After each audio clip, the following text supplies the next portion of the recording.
What's going on in America today? Why are we over our heads in debt? Why can't the politicians bring debt under control?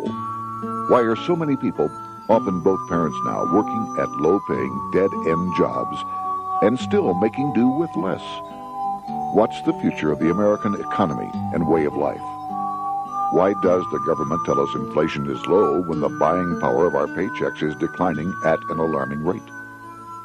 Only a generation ago, bread was a quarter, and you could get a new car for $19.95. The problem is that since 1864, we've had a debt-based banking system. All our money is based on government debt. We cannot extinguish government debt without extinguishing our money supply. That's why talk of paying off the national debt without reforming our banking system is an impossibility. That's why the solution does not lie in discussing the size of the national debt, rather it lies in reforming our banking system. This is the Federal Reserve headquarters in Washington. It sits on this very impressive address, right on Constitution Avenue, right across from the Lincoln Memorial. But is it federal? Is it really part of the United States government? Well, what we're about to show you is that there's nothing federal about the Federal Reserve, and there are no reserves. The name is a deception created back before the Federal Reserve Act was passed in 1913 to make Americans think that America's central bank operates in the public interest. The truth is that the Federal Reserve is a private bank owned by private stockholders and run purely for their private profit. That's exactly correct. The Fed is a privately owned for-profit corporation which, again, has no reserves, at least no reserves available to back up the Federal Reserve notes, which is our common currency. Oh, absolutely. The Federal Reserve is neither federal and has doubtful reserves. It's a private bank that is owned by member banks. And it was chartered under the guise of deceit by an act of Congress in 1913. If there's still any doubt whether the Federal Reserve is a part of the U.S. government, check your local telephone book. In most cities, it is not listed in the blue government pages. It is listed in the business white pages right next to Federal Express, another private company. But more directly, U.S. courts have ruled time and time again that the Fed is a private corporation. Why can't Congress do something about the Fed? Most members of Congress just don't understand the system, and the few who do are afraid to speak up. For example, initially a veteran congressman from Chicago asked us if he could be interviewed for this video. However, both times our camera crew arrived at his office to do the interview, this was all we were able to film. The congressman never appeared, and eventually decided he no longer wanted to participate. But a few others in Congress have been bolder over the years. Here are 3 quick examples. In 1923, Representative Charles A. Lindbergh, a Republican from Minnesota, and father of the famed aviator Lucky Lindy, put it this way: the financial system has been turned over to the Federal Reserve Board. That board administers the finance system by authority of a purely profiteering group. The system is private, conducted for the sole purpose of obtaining the greatest possible profits from the use of other people's money. One of the most outspoken critics in Congress of the Fed was the former chairman of the House Banking and Currency Committee during the Great Depression years. Louis T. McFadden, Republican of Pennsylvania, said in 1932, "We have in this country one of the most corrupt institutions the world has ever known. I refer to the Federal Reserve Board. This evil institution has impoverished the people of the United States and has practically bankrupted our government. It has done this through the corrupt practices of the moneyed vultures who control it." Senator Barry Goldwater was a frequent critic of the Fed. Most Americans have no real understanding of the operation of the international moneylenders. The accounts of the Federal Reserve System have never been audited. It operates outside the control of Congress and manipulates the credit of the United States. The Federal Reserve really even though it is not part of the federal government, it is more powerful than the federal government. It's more powerful than the president, the Congress, and the courts.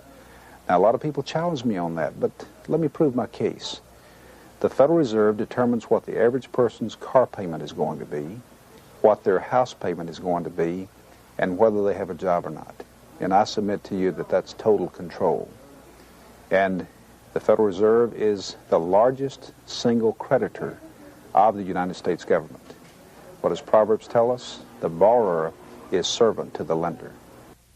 What one has to understand is that from the day the Constitution was adopted right up to today, the folks who profit from privately owned central banks, as Madison called them, the money changers, have fought a running battle for control over who gets to print America's money.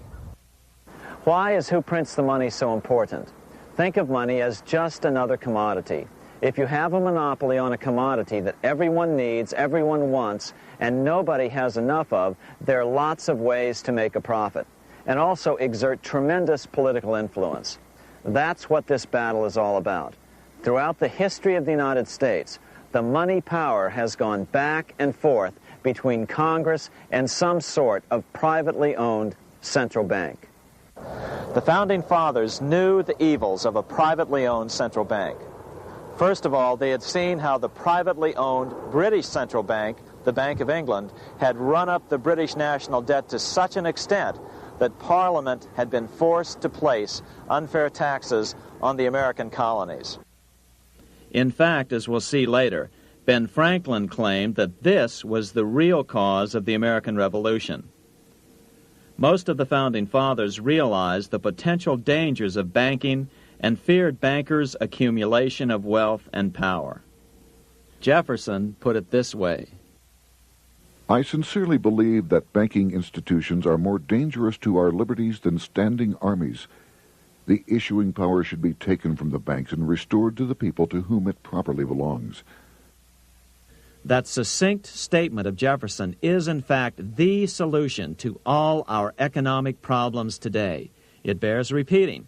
The issuing power should be taken from the banks and restored to the people to whom it properly belongs. James Madison, the main author of the Constitution, agreed. Interestingly, he called those behind the central bank scheme money changers. Madison strongly criticized their actions. History records that the money changers have used every form of abuse, intrigue, deceit, and violent means possible to maintain their control over governments by controlling money and its issuance. The battle over who gets to issue our money has been the pivotal issue throughout the history of the United States. Wars are fought over it, depressions are caused to acquire it. Yet after World War I, this battle was rarely mentioned in newspapers or history books. Why? By World War I, the money changers, with their dominant wealth, had seized control of most of the nation's press. Throughout U.S. history, this battle over who gets the power to issue our money has raged. In fact, it's changed hands back and forth 8 times since 1764. Yet this fact has virtually vanished from public view for over 3 generations behind a smokescreen emitted by Fed cheerleaders in the media. Until we stop talking about deficits and government spending and start talking about who controls how much money we have, it's all just a big shell game, a complete and utter deception. It won't matter if you pass an ironclad amendment to the Constitution mandating a balanced budget. Our situation is only going to get worse until we root out the cause at its source. What's the solution for our national problem? First of all, education.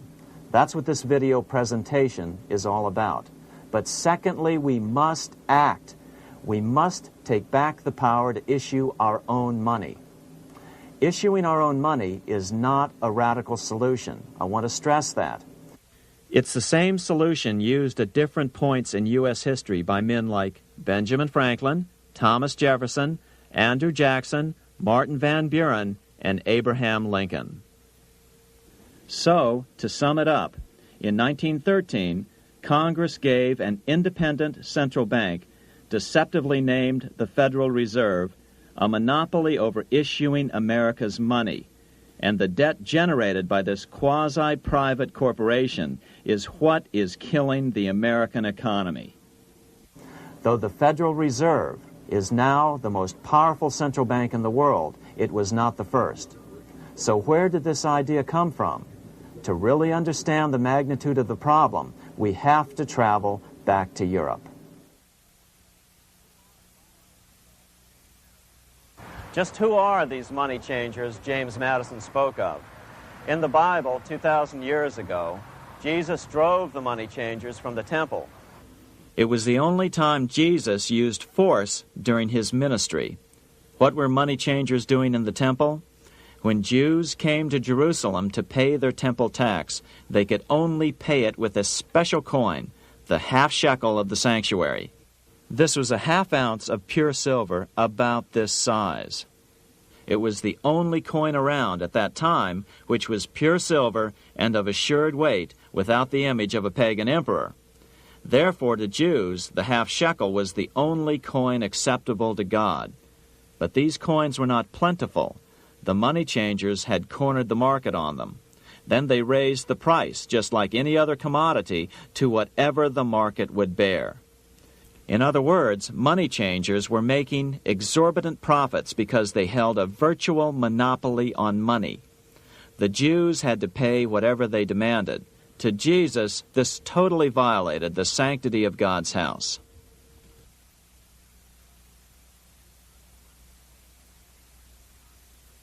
But the money-changing scam did not originate in Jesus' day.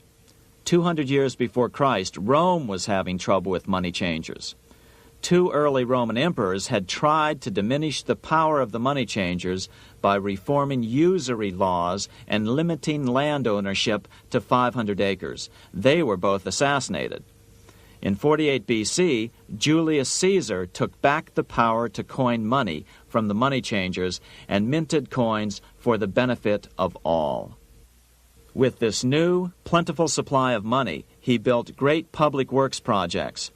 By making money plentiful, Caesar won the love of the common man. But the money changers hated him.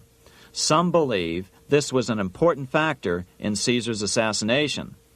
One thing is for sure, with the death of Caesar came the demise of plentiful money in Rome. Taxes increased, as did corruption. Just as in the case of America today, usury and debased coin became the rule. Eventually, the Roman money supply was reduced by 90%.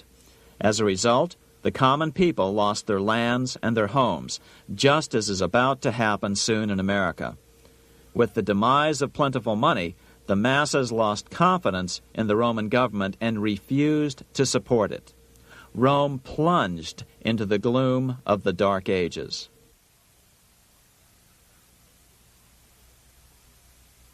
A 1,000 years after the death of Christ, money changers, those who loan out and manipulate the quantity of money, were active in medieval England.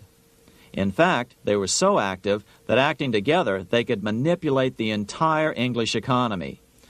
These were not bankers per se. The money changers generally were the goldsmiths. They were the first bankers because they started keeping other people's gold for safekeeping in their vaults. The first paper money was merely a receipt for gold left at the goldsmith. Paper money caught on because it was more convenient than carrying around a lot of heavy gold and silver coins. Eventually, goldsmiths noticed that only a small fraction of the depositors ever came in and demanded their gold at any one time. Goldsmiths started cheating on the system. They discovered that they could print more money than they had gold, and usually no one would be the wiser. Then they could loan out this extra money and collect interest on it. This was the birth of fractional reserve banking. That is, loaning out many times more money than you have assets on deposit. So, if $1,000 in gold were deposited with them, they could loan out about $10,000 in paper money and draw interest payments on it, and no one would ever discover the deception. By this means, goldsmiths gradually accumulated more and more wealth and used this wealth to accumulate more and more gold.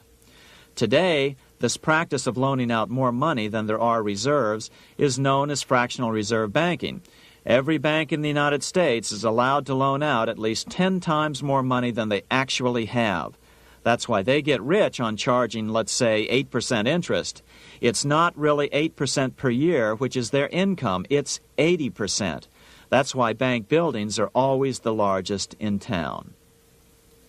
But does that mean that all interest or all banking should be illegal? Hardly.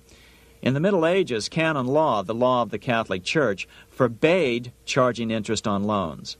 This concept followed the teachings of Aristotle and St. Thomas Aquinas. They taught that the purpose of money was to serve the members of society, to facilitate the exchange of goods needed to lead a virtuous life. Interest, in their belief, hindered this purpose by putting an unnecessary burden on the use of money. In other words, interest was contrary to reason and justice. Reflecting church law in the Middle Ages, Europe forbade charging interest on loans and made it a crime called usury. As commerce grew, and therefore opportunities for investment arose in the late Middle Ages, it came to be recognized that to loan money had a cost for the lender, both in risk and in lost opportunity. So some charges were allowed, but not interest per se. But all moralists, no matter what religion, condemn fraud, oppression of the poor, and injustice as clearly immoral. As we will see, fractional reserve lending is rooted in a fraud, results in widespread poverty, and reduces the value of everyone else's money. The ancient goldsmiths discovered that extra profits could be made by rowing the economy between easy money and tight money. When they made money easier to borrow, then the amount of money in circulation expanded. Money was plentiful. People took out more loans to expand their businesses. But then the money changers would tighten the money supply. They would make loans more difficult to get. What would happen? Just what happens today. A certain percentage of people could not repay their previous loans and could not take out new loans to repay the old ones. Therefore, they went bankrupt and had to sell their assets to the goldsmiths for pennies on the dollar. The same thing is still going on today. Only today, we call this rowing of the economy up and down the business cycle. Like Julius Caesar, King Henry I of England finally resolved to take the money power away from the goldsmiths about 1100 A.D. Henry could have used anything as money, seashells, feathers, or even yak dung, as is often done in remote Tibetan provinces. But he invented one of the most unusual money systems in history. It was called the tally stick system. Here I have one of the few surviving examples of this form of British money, which lasted 726 years until 1826, a tally stick.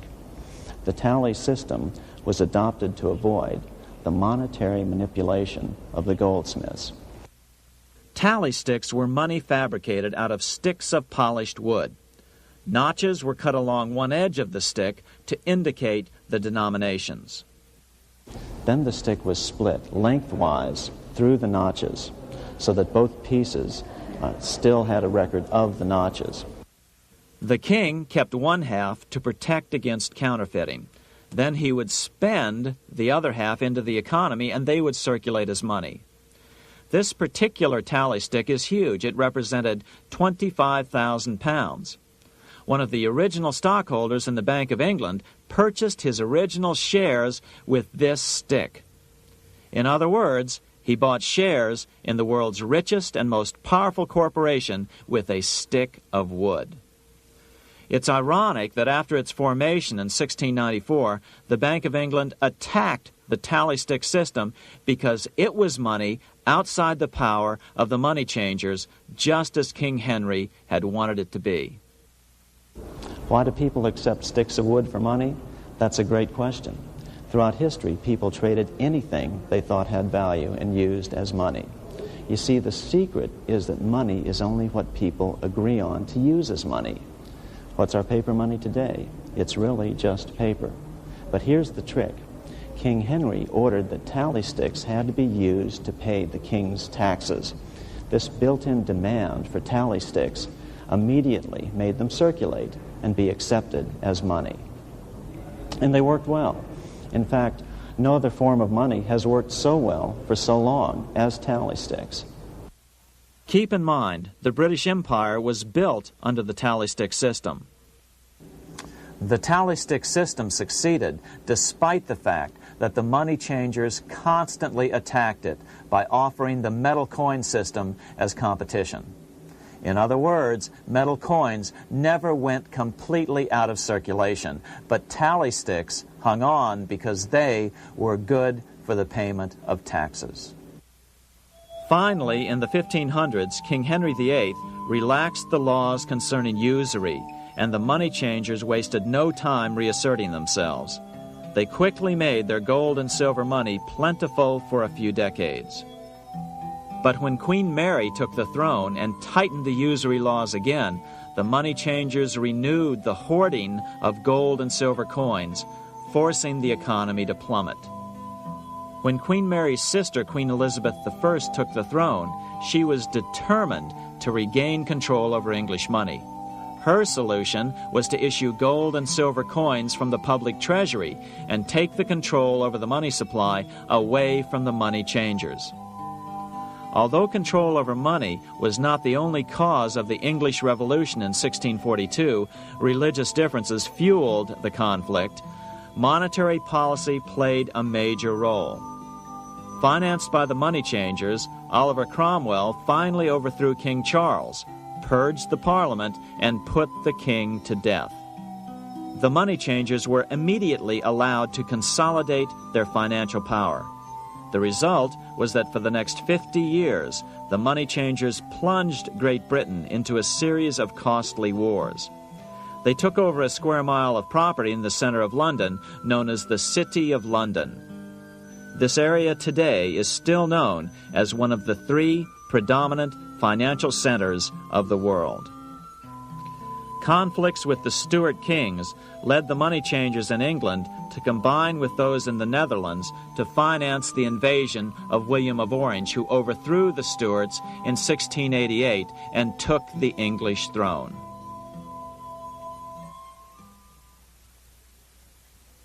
By the end of the 1600s, England was in financial ruin. 50 years of more or less continuous wars with France and Holland had exhausted her. Frantic government officials met with the money changers to beg for the loans necessary to pursue their political purposes. The price was high: a government-sanctioned, privately owned bank which could issue money created out of nothing. It was to be the modern world's first privately owned central bank, the Bank of England. Although it was deceptively called the Bank of England to make the general population think it was part of the government, it was not.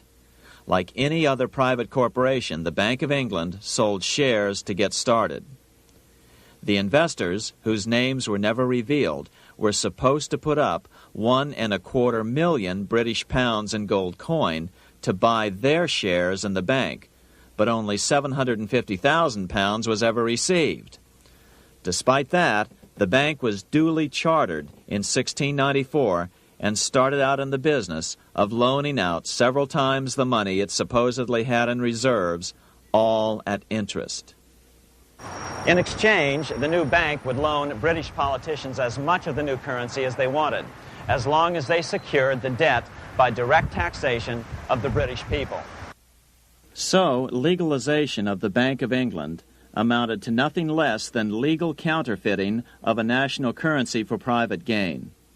Unfortunately, nearly every nation now has a privately controlled central bank using the Bank of England as the basic model.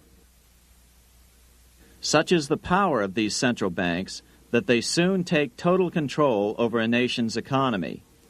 It soon amounts to nothing but a plutocracy, rule by the rich.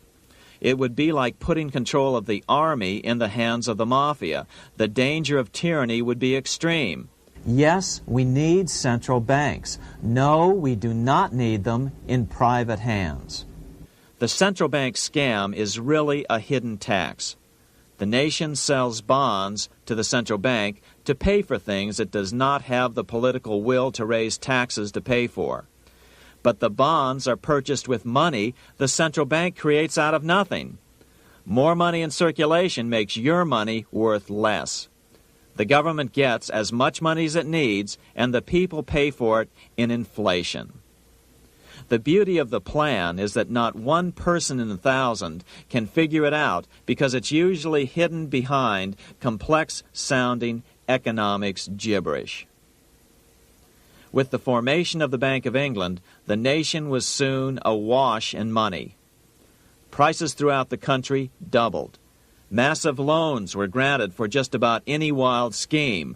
One venture proposed to drain the Red Sea to recover gold supposedly lost when the Egyptian army drowned pursuing Moses and the Israelites. By 1698, government debt grew from the initial £1.25 million to £16 million. Naturally, taxes were increased and then increased again to pay for all of this. With the British money supply firmly in their grip, the British economy began a wild roller coaster series of booms and depressions, exactly the sort of thing a central bank claims it is determined to prevent. There are two things which I think are intrinsic not just to the Bank of England, but to central banking generally. The first is an involvement in the formulation of monetary policy with the specific objective of achieving monetary stability. However, since the Bank of England took control, the British pound has rarely been stable. Now let's take a look at the role of the Rothschild family, the family said to be the wealthiest in the world.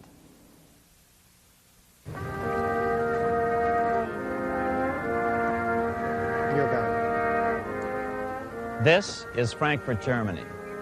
50 years after the Bank of England opened its doors, a goldsmith named Amschel Moses Bauer opened a coin shop, a counting house, in 1743. And over the door he placed a sign depicting a Roman eagle on a red shield. The shop became known as the Red Shield Firm, or in German, Rothschild.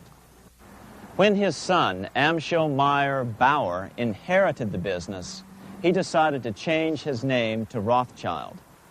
Amschel soon learned that loaning money to governments and kings was more profitable than loaning to private individuals. Not only were the loans bigger, but they were secured by the nation's taxes. Mayer Rothschild had 5 sons.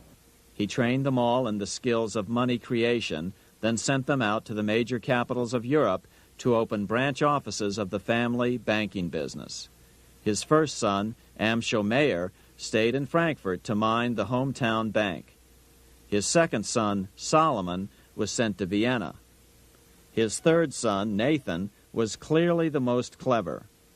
He was sent to London at age 21 in 1798, 100 years after the founding of the Bank of England. His fourth son, Karl, went to Naples, and his fifth son, Jacob, went to Paris. In 1785, Mayer Amschel moved his entire family to this larger house, a 5-story dwelling he shared with the Schiff family. This house was known as the Green Shield. The Rothschilds and the Schiffs would play a central role in the rest of European financial history and in that of the United States. The Rothschilds broke into dealings with European royalty here at Wilhelmshof, the palace of the wealthiest man in Germany. In fact, the wealthiest monarch in all Europe, Prince William of Hesse-Kassel. At first, the Rothschilds were only helping William speculate in precious coins.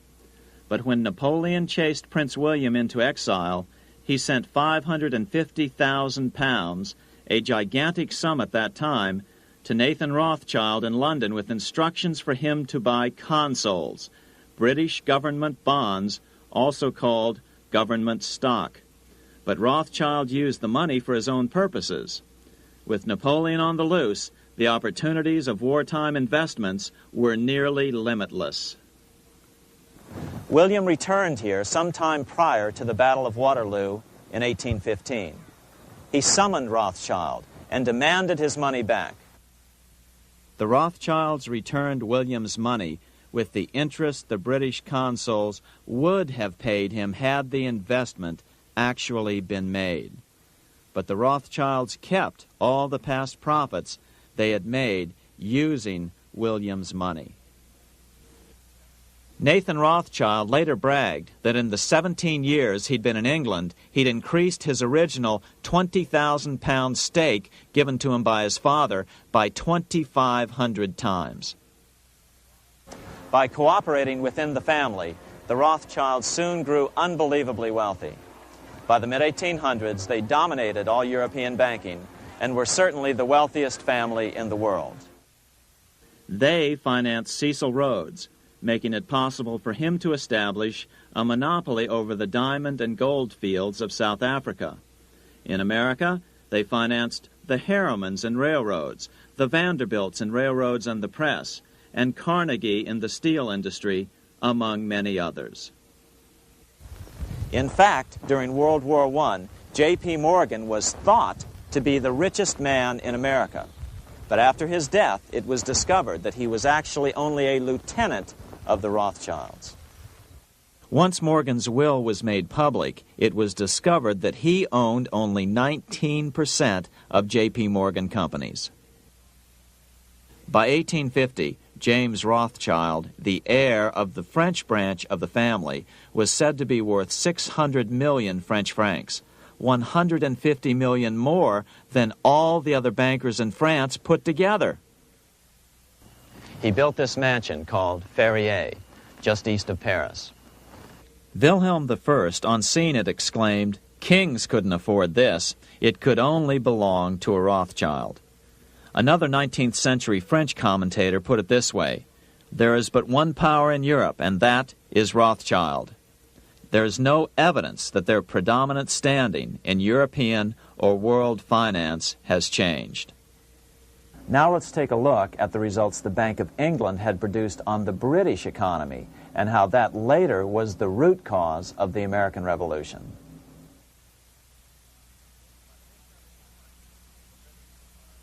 By the mid-1700s, the British Empire was nearing its height of power around the world. But Britain had fought 4 costly wars in Europe since the creation of their privately owned central bank, the Bank of England. The cost had been high. To finance these wars, the British Parliament here had borrowed heavily from the bank. By the mid-1700s, the government's debt here in Britain was £140 million, a staggering sum for those days. Consequently, the British government embarked on a program of trying to raise revenues from their American colonies in order to make their interest payments to the bank. But in America, it was a different story. The scourge of a privately owned central bank had not yet hit. This is Independence Hall in Philadelphia, where the Declaration of Independence and Constitution were signed. In the mid-1700s, pre-revolutionary America was still relatively poor. There was a severe shortage of precious metal coins to trade for goods, so the early colonists were forced to experiment with printing their own homegrown paper money. Some of these experiments were successful. Franklin was a big supporter of the colonies printing their own paper money. In 1757, Franklin was sent to London. He ended up staying for the next 18 years here, nearly until the start of the American Revolution. During this period, the American colonies began to issue their own money. Called colonial scrip, the endeavor was very successful. It provided a reliable medium of exchange, and it also helped to provide a feeling of unity between the colonies. Remember, colonial scrip was just paper money, debt-free money, printed in the public interest, and not backed by gold or silver coin. In other words, it was a totally fiat currency. One day, officials of the Bank of England asked Franklin how he would account for the newfound prosperity of the colonies. Without hesitation, he replied, "That is simple. In the colonies, we issue our own money. It is called colonial scrip. We issue it in proper proportion to the demands of trade and industry to make the products pass easily from the producers to the consumers. In this manner, creating for ourselves our own paper money, we control its purchasing power, and we have no interest to pay to no one." This was just common sense to Franklin, but you can imagine the impact it had on the Bank of England. America had learned the secret of money, and that genie had to be returned to its bottle as soon as possible.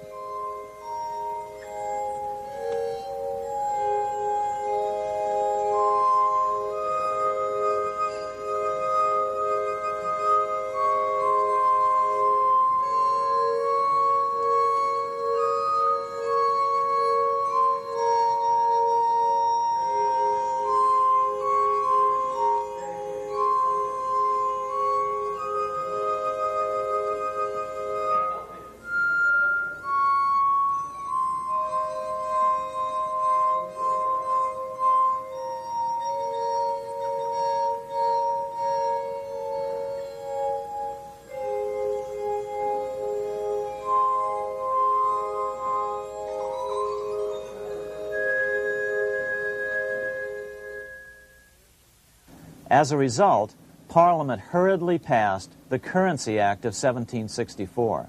This prohibited colonial officials from issuing their own money and ordered them to pay all future taxes in gold or silver coins. In other words, it forced the colonies on a gold or silver standard. For those who still believe that a gold standard is the answer for America's current monetary problems, look what happened to America after that. Writing in his autobiography, Franklin said, "In 1 year, the conditions were so reversed that the era of prosperity ended and a depression set in to such an extent that the streets of the colonies were filled with unemployed."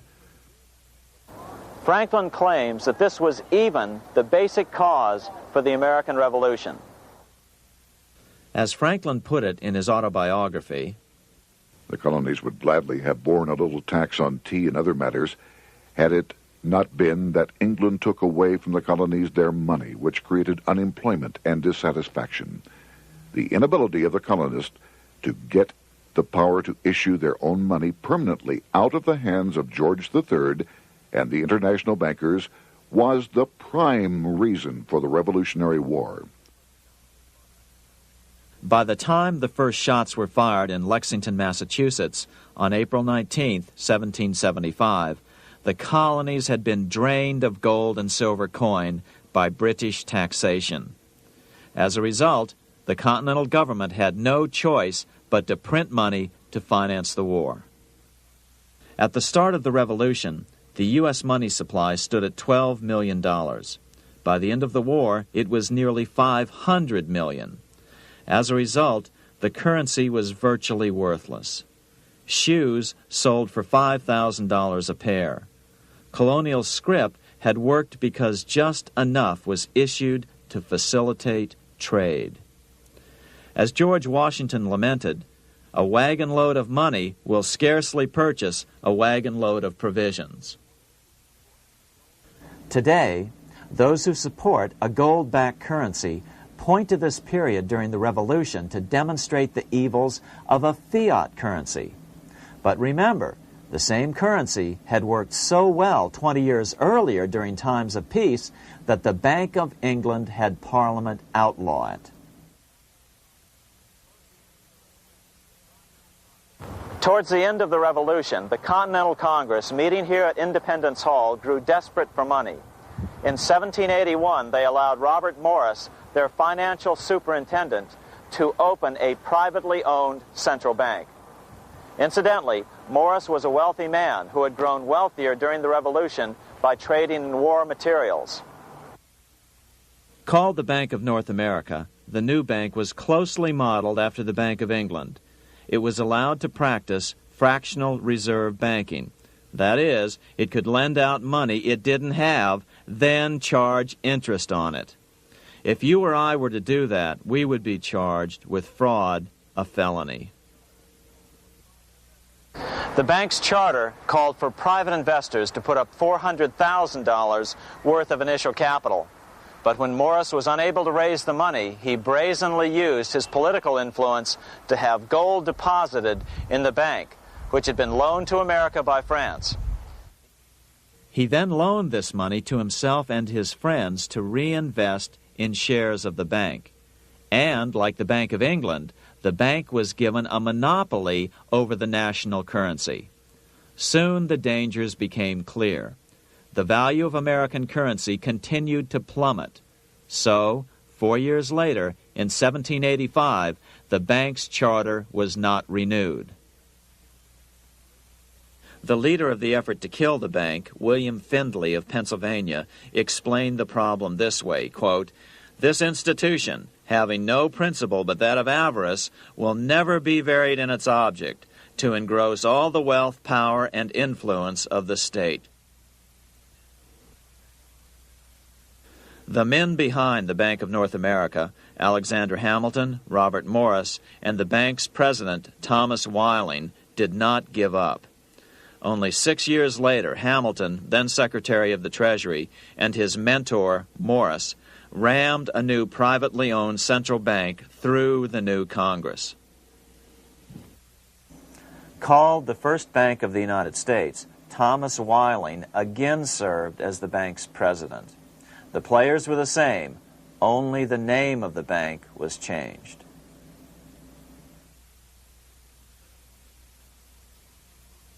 In 1787, colonial leaders assembled in Philadelphia to replace the ailing Articles of Confederation. As we saw earlier, both Thomas Jefferson and James Madison were unalterably opposed to a privately owned central bank.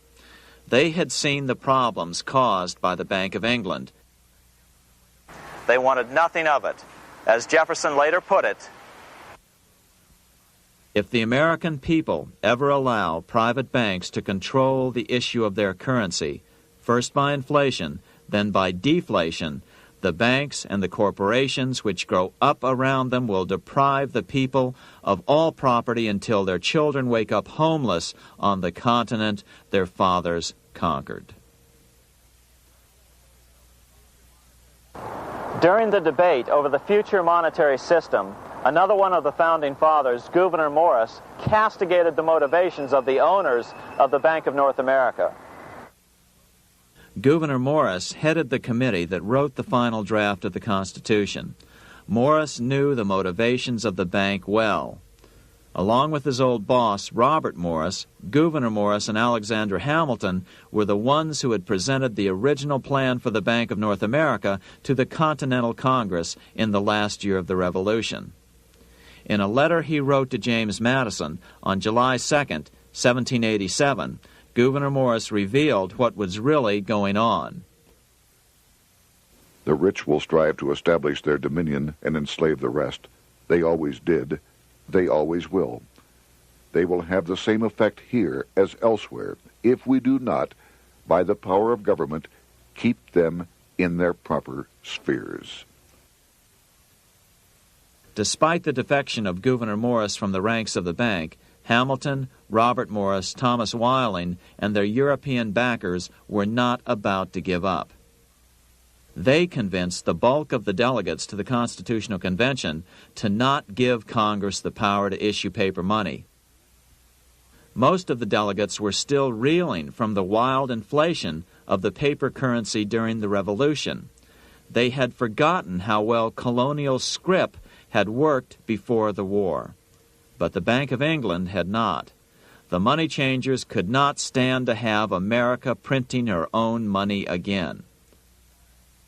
So the Constitution is silent on the matter. This grievous defect left the door wide open for the money changers, just as they had planned.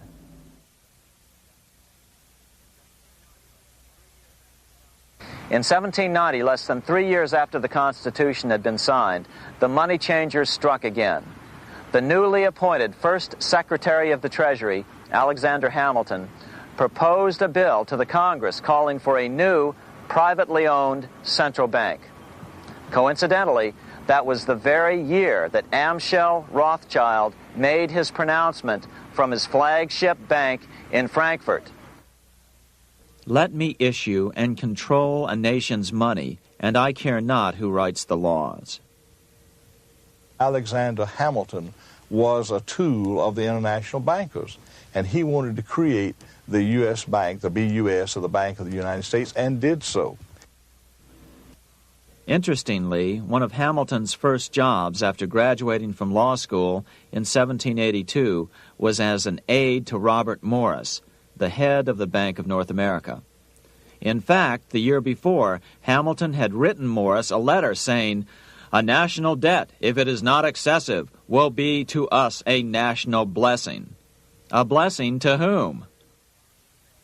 After a year of intense debate, in 1791, Congress passed the bill and gave it a 20-year charter. The new bank was to be called the First Bank of the United States, or BUS. Here we are in front of the First Bank of the United States in Philadelphia.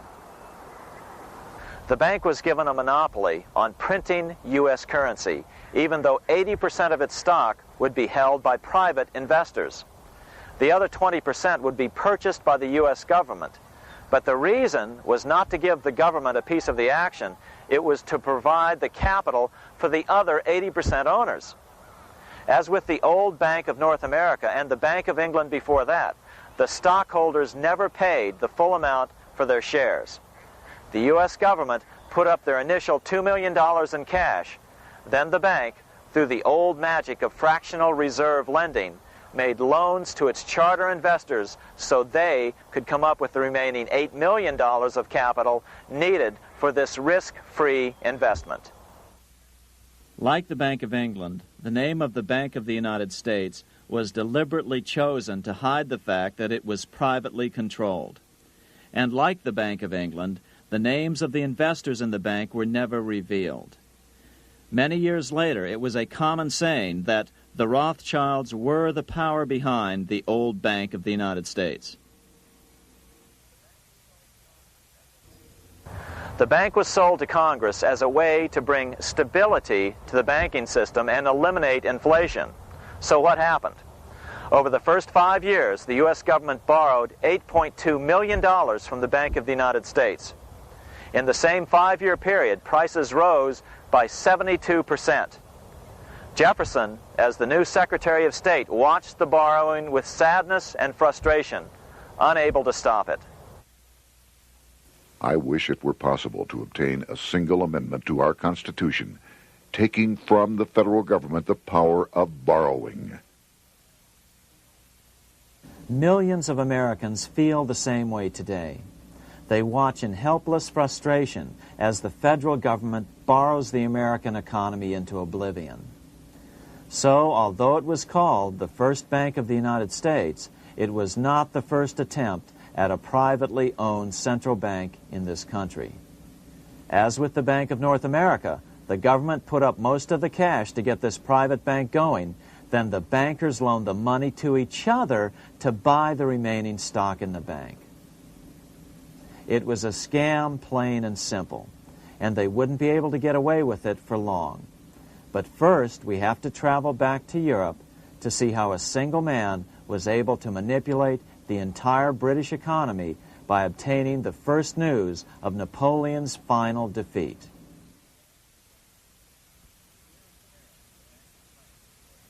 Here in Paris, the Bank of France was organized in 1800, just like the Bank of England. But Napoleon decided France had to break free of debt, and he never trusted the Bank of France. He declared that when a government is dependent upon bankers for money, the bankers, not the leaders of the government, are in control. The hand that gives is above the hand that takes. Money has no motherland. Financiers are without patriotism and without decency. Their sole object is gain. Back in America, unexpected help was about to arrive. In 1800, Thomas Jefferson narrowly defeated John Adams to become the third president of the United States. By 1803, Jefferson and Napoleon had struck a deal. The U.S. would give Napoleon $3 million in gold in exchange for a huge chunk of territory west of the Mississippi River, the Louisiana Purchase. With that $3 million, Napoleon quickly forged an army and set off across Europe, conquering everything in his path. But the Bank of England quickly rose to oppose him. They financed every nation in his path, reaping the enormous profits of war. Prussia, Austria, and finally Russia all went heavily into debt in a futile attempt to stop Napoleon. 4 years later, with the main French army in Russia, 30-year-old Nathan Rothschild, the head of the London office of the Rothschild family, personally took charge of a bold plan to smuggle a much-needed shipment of gold right through France to finance an attack by the Duke of Wellington from Spain. Nathan later bragged at a dinner party in London that it was the best business he'd ever done. Little did he know that he would do much better business in the near future. Wellington's attacks from the south and other defeats eventually forced Napoleon to abdicate, and Louis XVIII was crowned king. Napoleon was exiled to Elba, a tiny island off the coast of Italy, supposedly exiled from France forever. While Napoleon was in exile on Elba, temporarily defeated by England with the financial help of the Rothschilds, America was trying to break free of its central bank as well.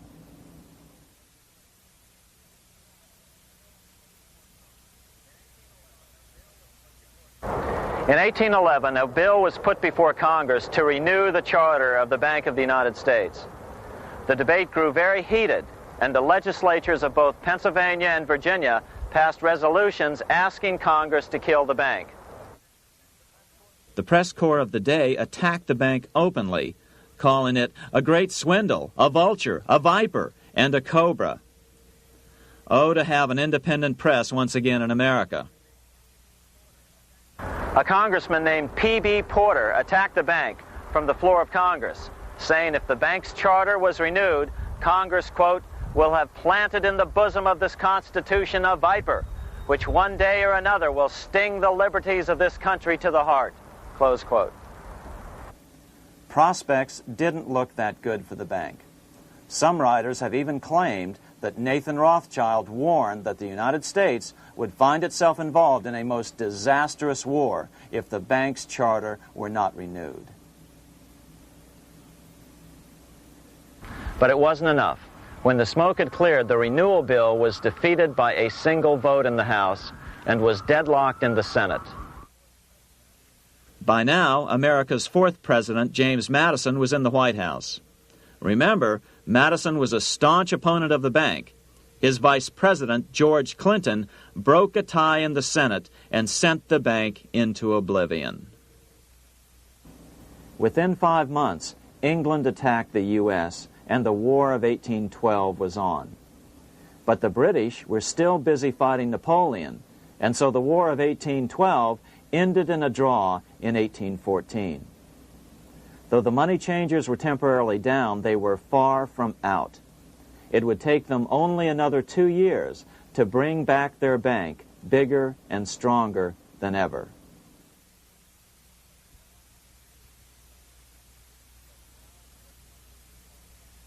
But now let's return to Napoleon, because nothing else in history more aptly demonstrates the ingenuity of the Rothschild family than their control of the British stock market after Waterloo. In 1815, a year after the end of the War of 1812 in America, Napoleon escaped his exile and returned to Paris. French troops were sent out to capture him, but such was his charisma that the soldiers rallied around their old leader and hailed him as their emperor once again. In March of 1815, Napoleon equipped an army which Britain's Duke of Wellington defeated less than 90 days later at Waterloo. Some writers claim Napoleon borrowed £5 million from the Bank of England to rearm, but it appears these funds actually came from the Ouvard banking house in Paris. Nevertheless, from about this point on, it was not unusual for privately controlled central banks to finance both sides in a war. Why would a central bank finance opposing sides in a war? Because war is the biggest debt generator of them all. A nation will borrow any amount for victory. The ultimate loser is loaned just enough to hold out the vain hope of victory, and the ultimate winner is given enough to win. Besides, such loans are usually conditioned upon the guarantee that the victor will honor the debts of the vanquished.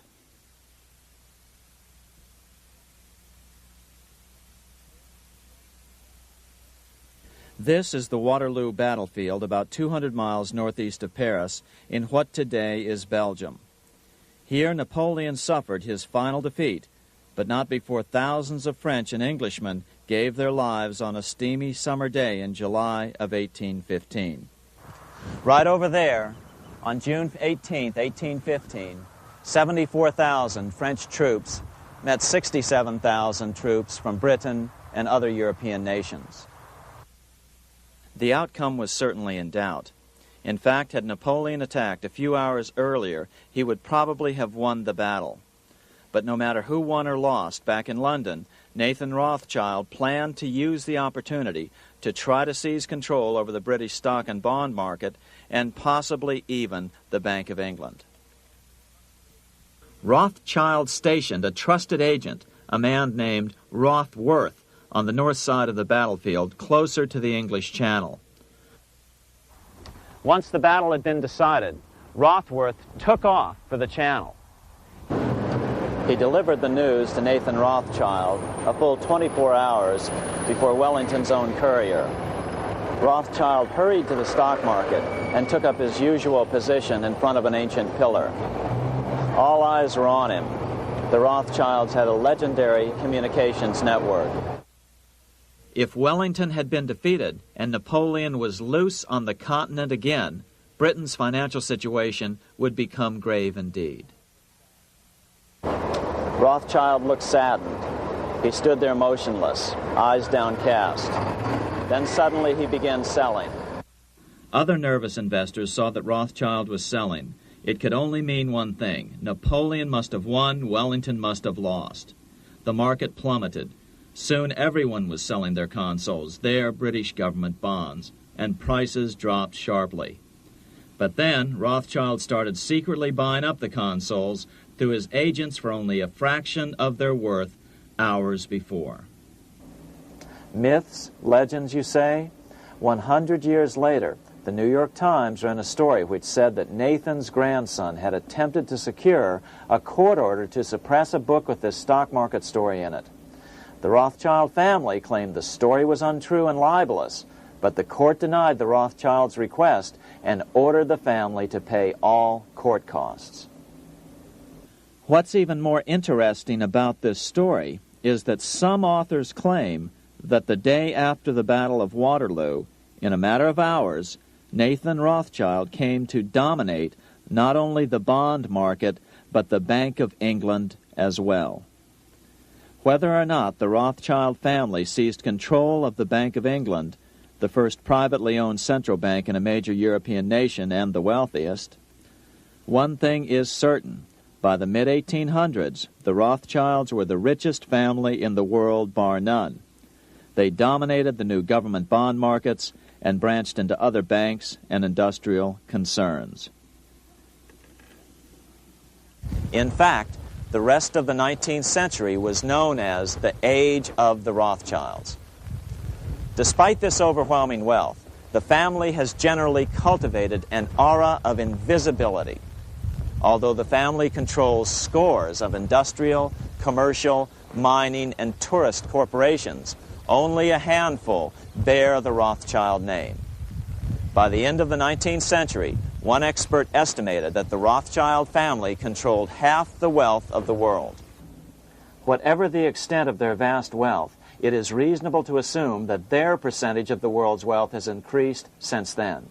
But since the turn of the century, the Rothschilds have cultivated the notion that their power has somehow waned even as their wealth increases.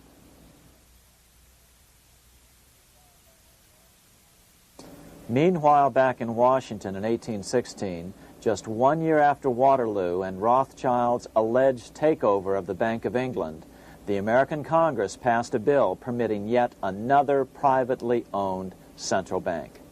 This bank was called the Second Bank of the United States. The new bank's charter was a copy of the previous bank's. The U.S. government would own 20% of the shares of the bank.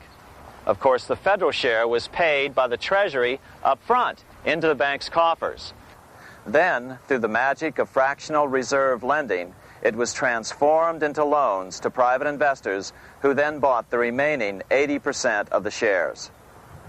Just as before, the primary stockholders remained a secret. But it is known that the largest block of shares, about 1/3 of the total, were sold to foreigners. As one observer put it, it is certainly no exaggeration to say that the Second Bank of the United States was rooted as deeply in Britain as it was in America. So, by 1816, some authors claim the Rothschilds had taken control over the Bank of England and backed a new, privately owned central bank in America as well.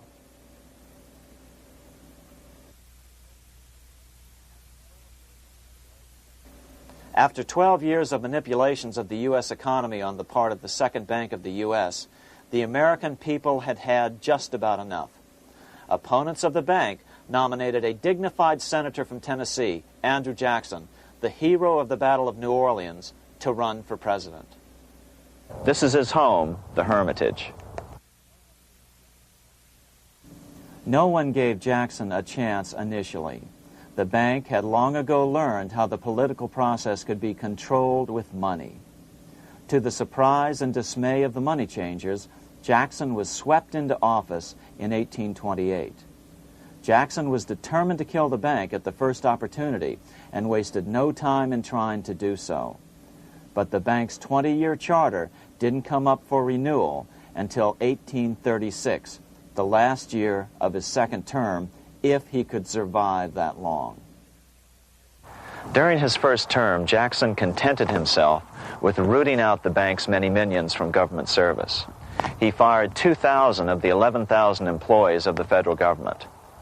In 1832, with his re-election approaching, the bank struck an early blow, hoping Jackson would not want to stir up controversy. They asked Congress to pass a renewal bill 4 years early. Naturally, Congress complied, then sent it to the president for signing. But Jackson weighed in with both feet. Old Hickory, never a coward, vetoed the bill. His veto message is one of the great American documents. It clearly lays out the responsibility of the American government towards its citizens, rich and poor. It is not our own citizens only who are to receive the bounty of our government. More than 8 million of the stock of this bank are held by foreigners. Is there no danger to our liberty and independence in a bank that in its nature has so little to bind it to our country? Controlling our currency, receiving our public monies, and holding thousands of our citizens' independence would be more formidable and dangerous than a military power of the enemy. If government would confine itself to equal protection and, as heaven does its rains, shower its favor alike on the high and the low, the rich and the poor, it would be an unqualified blessing. In the act before me, there seems to be a wide and unnecessary departure from these just principles. Later that year, in July 1832, Congress was unable to override Jackson's veto. Now Jackson had to stand for re-election. Jackson took his argument directly to the people.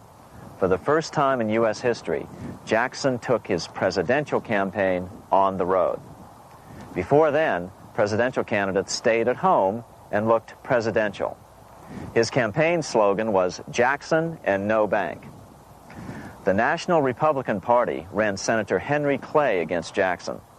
Despite the fact that the bankers poured over $3 million into Clay's campaign, Jackson was reelected by a landslide in November of 1832. Despite his presidential victory, Jackson knew the battle was only beginning. "The hydra of corruption is only scotched, not dead," said the newly elected president. Jackson ordered his new Secretary of Treasury, Lewis McLean, to start removing the government's deposits from the second bank and start placing them in state banks. But McLean refused to do so. Jackson fired him and appointed William J. Duane as the new Secretary of the Treasury. Duane also refused to comply with the president's requests, and so Jackson fired him as well and then appointed Roger B. Taney to the office.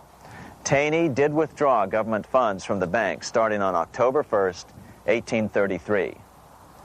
Jackson was jubilant. "I have it chained. I'm ready with screws to draw every tooth and then the stumps." But the bank was not yet done fighting. Its head, Nicholas Biddle, used his influence to get the Senate to reject Taney's nomination.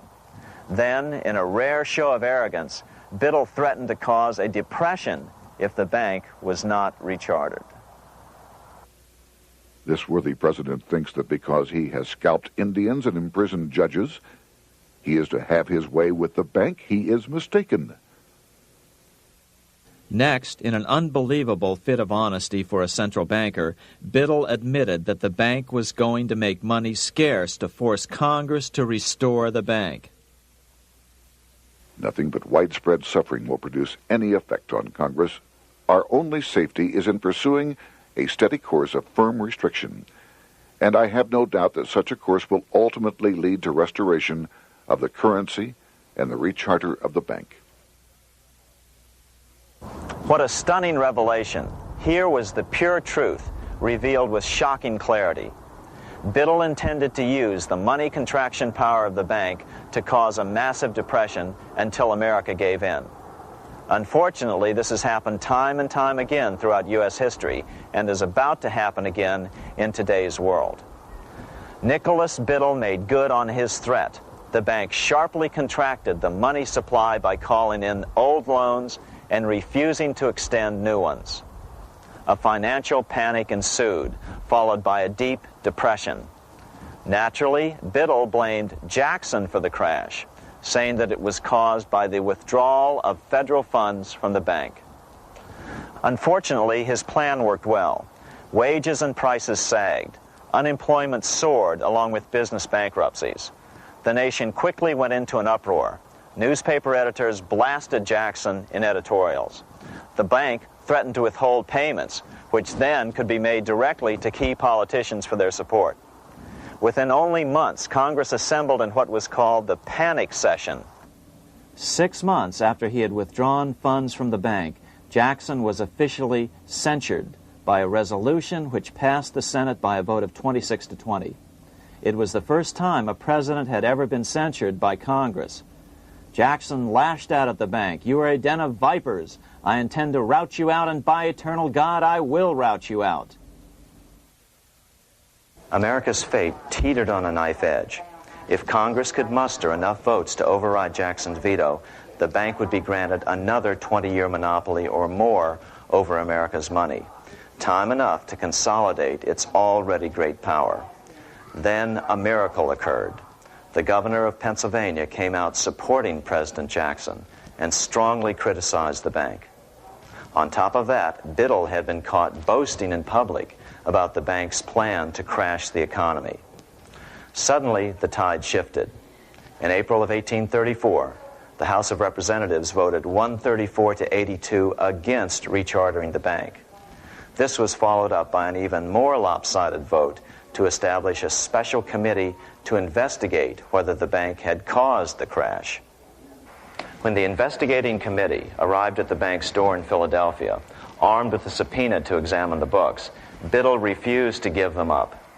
Nor would he allow inspection of correspondence with congressmen relating to their personal loans and advances he'd made to them. He also refused to testify before the committee back in Washington.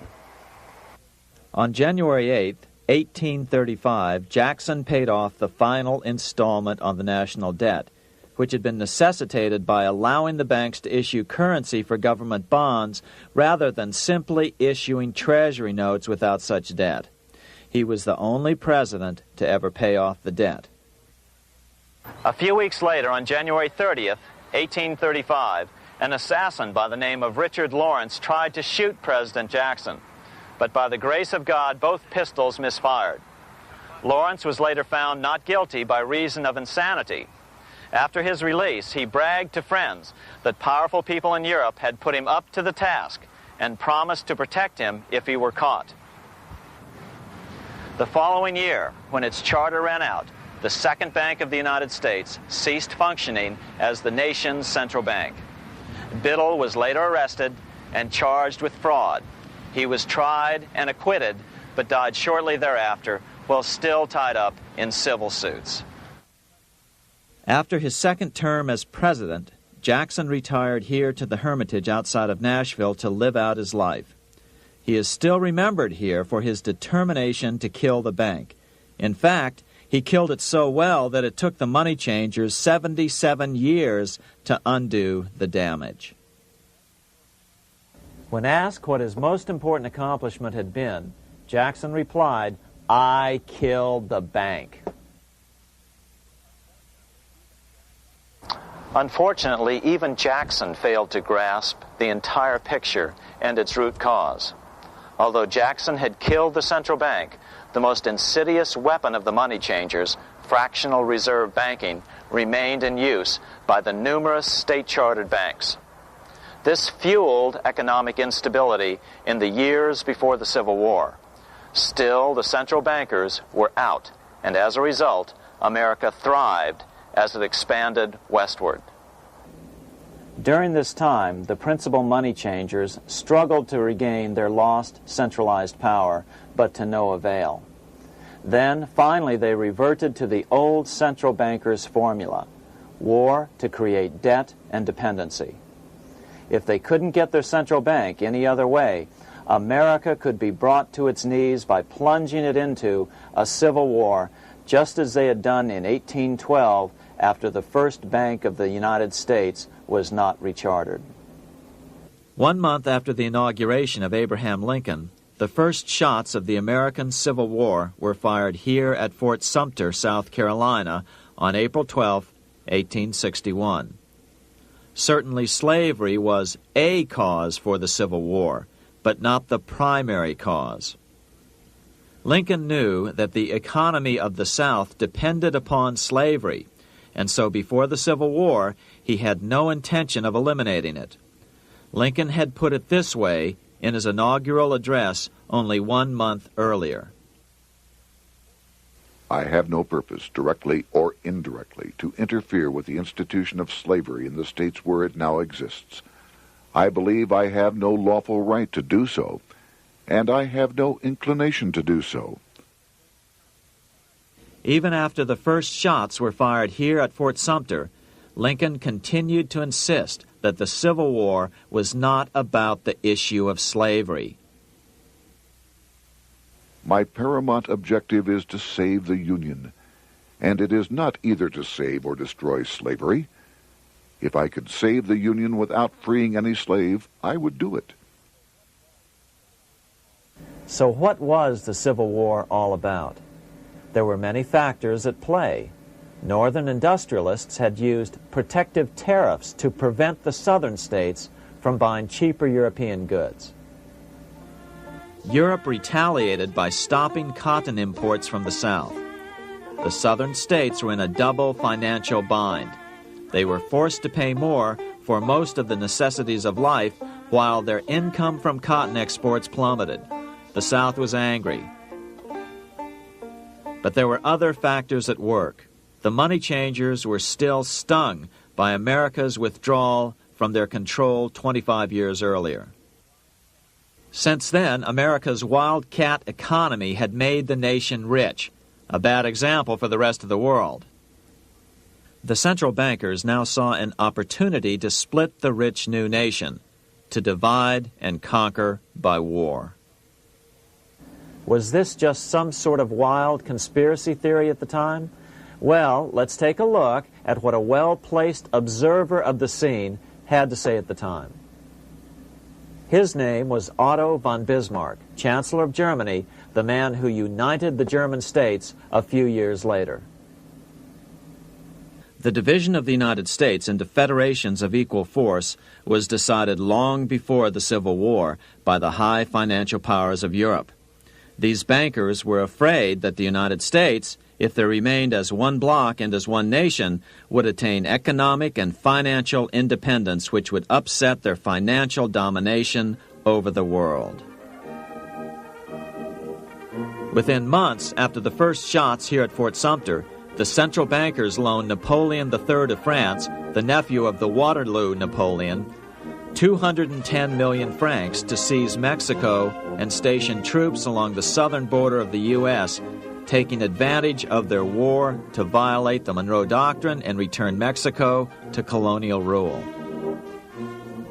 No matter what the outcome of the Civil War, a weakened America, heavily indebted to the money changers, would open up Central and South America once again to European colonization and domination.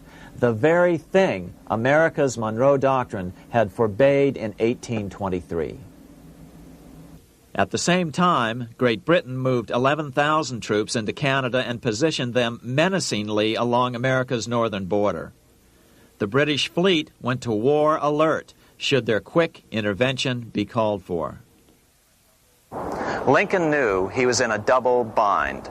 That's why he agonized over the fate of the Union. There was a lot more to it than just differences between the North and the South. That's why his emphasis was always on union and not merely the defeat of the South. But Lincoln needed money to win. In 1861, Lincoln and his Secretary of Treasury, Salmon P. Chase, went to New York to apply for the necessary loans. The money changers, anxious to see the Union fail, offered loans at 24 to 36% interest. Lincoln said thanks, but no thanks, and returned to Washington. Lincoln sent for an old friend, Colonel Dick Taylor of Chicago, and put him on the problem of financing the war. During one meeting, Lincoln asked Taylor what he'd discovered.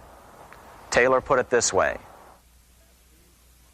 Why, Lincoln, that is easy. Just get Congress to pass a bill authorizing the printing of full legal tender treasury notes, and pay your soldiers with them, and go ahead and win your war with them also.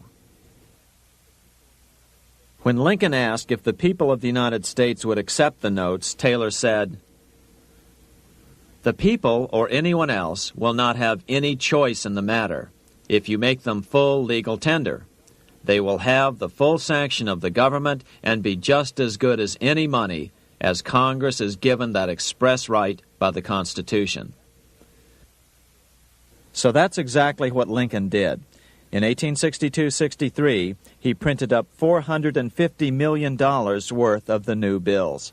In order to distinguish them from other banknotes in circulation, he printed them in green ink on the back side.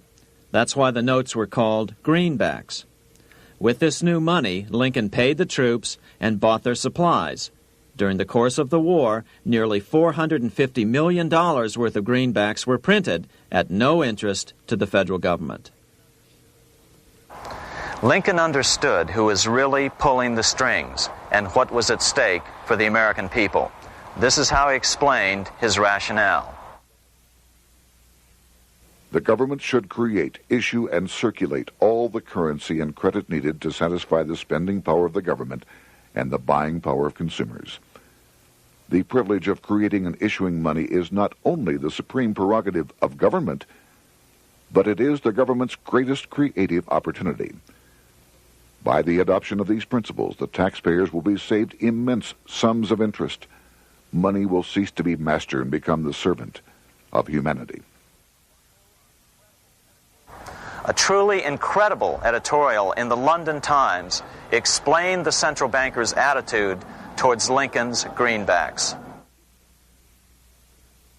If this mischievous financial policy, which has its origins in North America, shall become indurated down to a fixture, then That government will furnish its own money without cost. It will pay off debts and be without debt.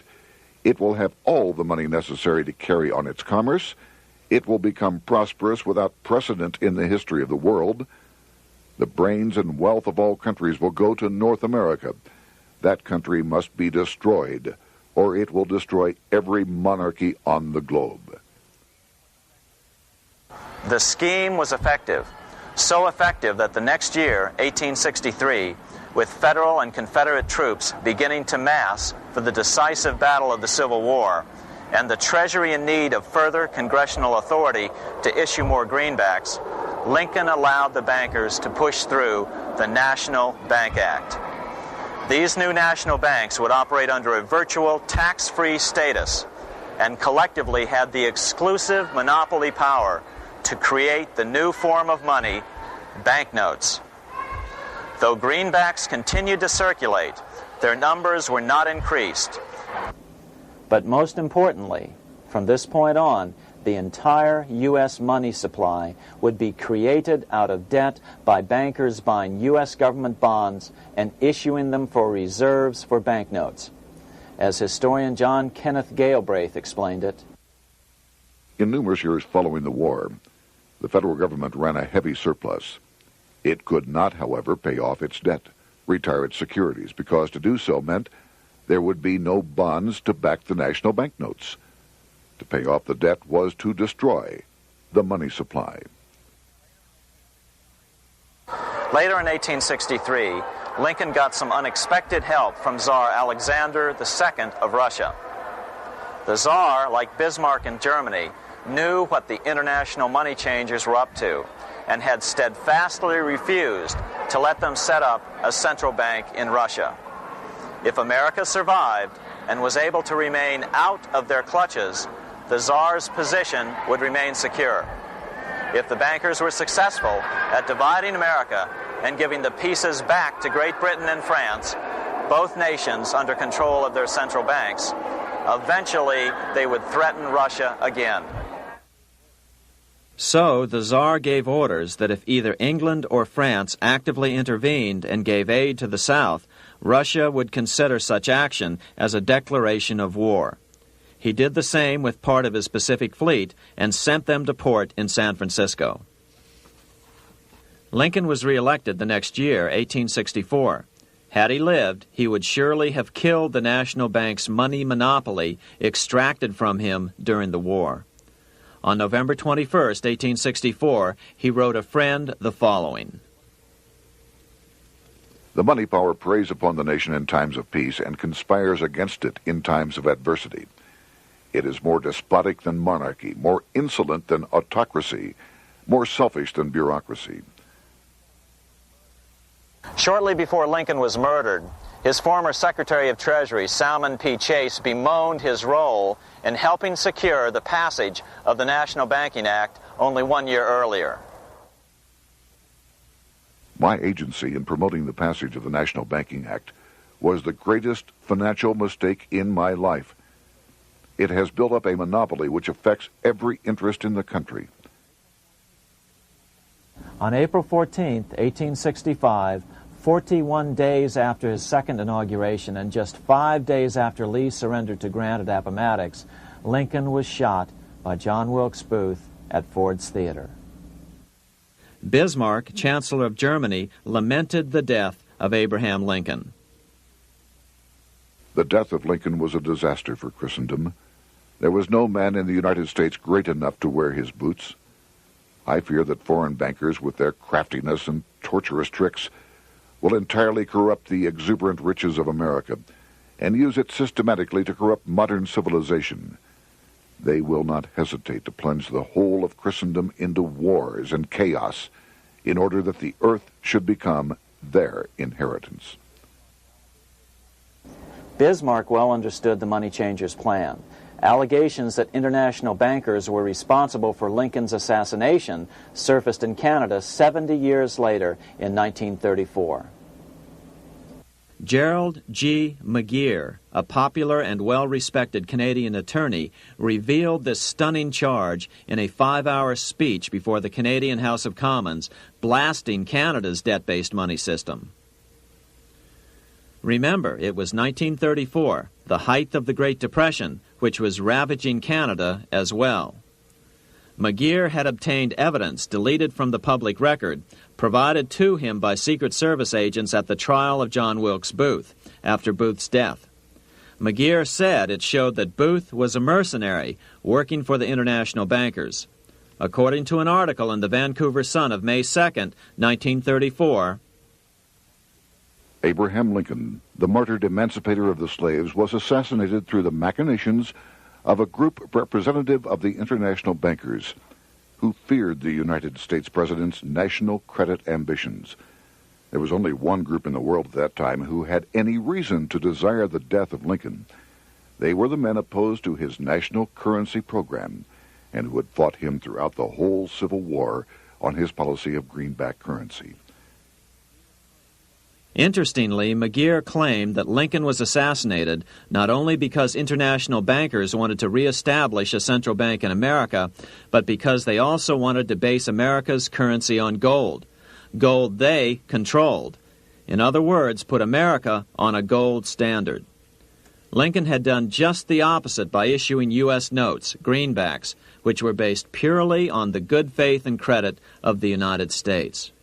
The article quoted McGeer as saying, "They were the men interested in the establishment of the gold standard and the right of the bankers to manage the currency and credit of every nation in the world. With Lincoln out of the way, they were able to proceed with that plan and did proceed with it in the United States. Within 8 years after Lincoln's assassination, silver was demonetized and the gold standard money system set up in the United States." Not since Lincoln has the U.S. issued debt-free United States notes. These red-sealed bills, which were issued in 1963, were not a new issue from President Kennedy, but merely the old greenbacks reissued year after year. In another act of folly and ignorance, the 1994 Regal Act actually authorized the replacement of Lincoln's greenbacks with debt-based notes. In other words, greenbacks were in circulation in the United States until 1994. Why was silver bad for the bankers and gold good? Simple. Because silver was plentiful in the United States. It was very hard to control. Gold was, and always has been, scarce. Throughout history, it has been relatively easy to monopolize gold, but silver has historically been 15 times more plentiful. With Lincoln out of the way, the money changers' next objective was to gain complete control over America's money. This was no easy task. With the opening of the American West, silver had been discovered in huge quantities. On top of that, Lincoln's greenbacks were generally popular. Despite the European central bankers' deliberate attacks on greenbacks, they continued to circulate in the United States, in fact, until a few years ago. According to historian W. Cleon Skousen, right after the Civil War, there was considerable talk about reviving Lincoln's brief experiment with the constitutional monetary system. Had not the European Money Trust intervened, it would have no doubt become an established institution. it is clear that the concept of America printing her own debt-free money sent shockwaves throughout the European central banking elite. They watched with horror as Americans clamored for more greenbacks. They may have killed Lincoln, but support for his monetary ideas grew. On April 12, 1866, nearly 1 year to the day of Lincoln's assassination, Congress went to work at the bidding of the European central banking interests. It passed the Contraction Act, authorizing the Secretary of the Treasury to begin to retire some of the greenbacks in circulation and thereby contract the money supply. Authors Theodore R. Thorin and Richard F. Warner explained the results of the money contraction in their classic book on the subject, The Truth in Money Book. The hard times which occurred after the Civil War could have been avoided if the greenback legislation had continued as President Lincoln had intended. Instead, there were a series of money panics, what we call recessions, which put pressure on Congress to enact legislation to place the banking system under centralized control. Eventually, the Federal Reserve Act was passed on December 23, 1913. In other words, the money changers wanted two things: the reinstitution of a central bank under their exclusive control, and two, an American currency backed by gold. Their strategy was twofold. First of all, cause a series of panics to try to convince the American people that only centralized control of the money supply could provide economic stability. And secondly, remove so much money from the system that most Americans would be so desperately poor that they either wouldn't care or would be too weak to oppose the bankers. In 1866, there was $1.8 billion in currency in circulation in the United States, about $50.46 per capita. In 1867 alone, $500 million, $500 million, was removed from the U.S. money supply. 10 years later, in 1876, America's money supply was reduced to only $600 million. In other words, 2/3 of America's money had been called in by the bankers. Only $14.60 per capita remained in circulation. 10 years later, the money supply had been reduced to only $400 million, even though the population had boomed. The result was that only $6.67 per capita remained in circulation, a 760% loss in buying power over 20 years. Today, economists try to sell the idea that recessions and depressions are a natural part of something they call the business cycle. The truth is, our money supply is manipulated now just as it was before and after the Civil War. How did this happen? How did money become so scarce? Simple.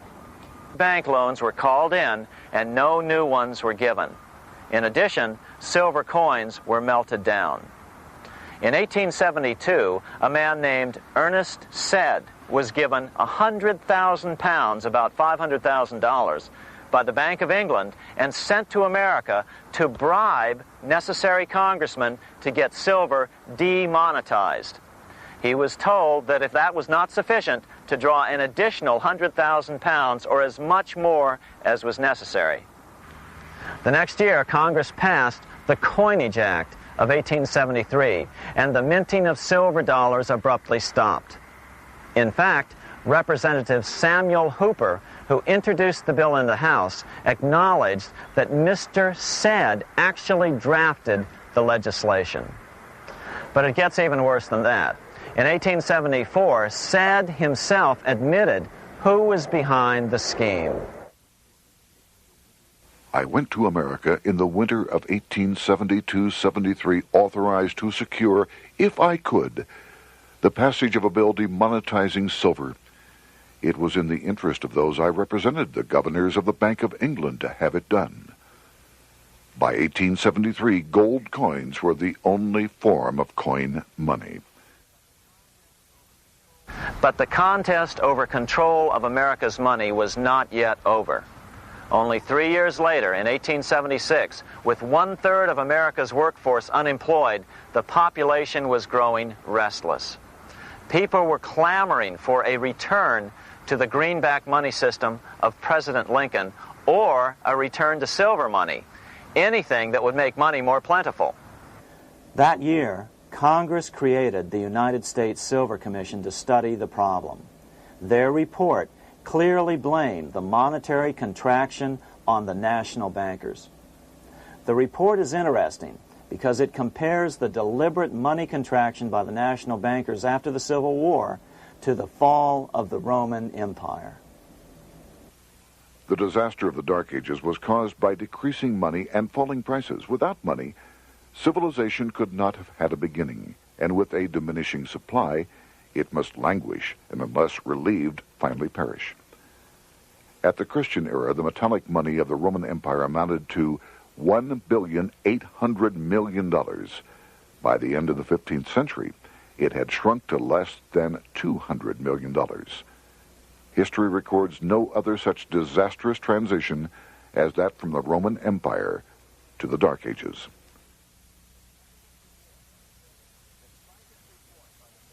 Despite this report by the Silver Commission, Congress took no action.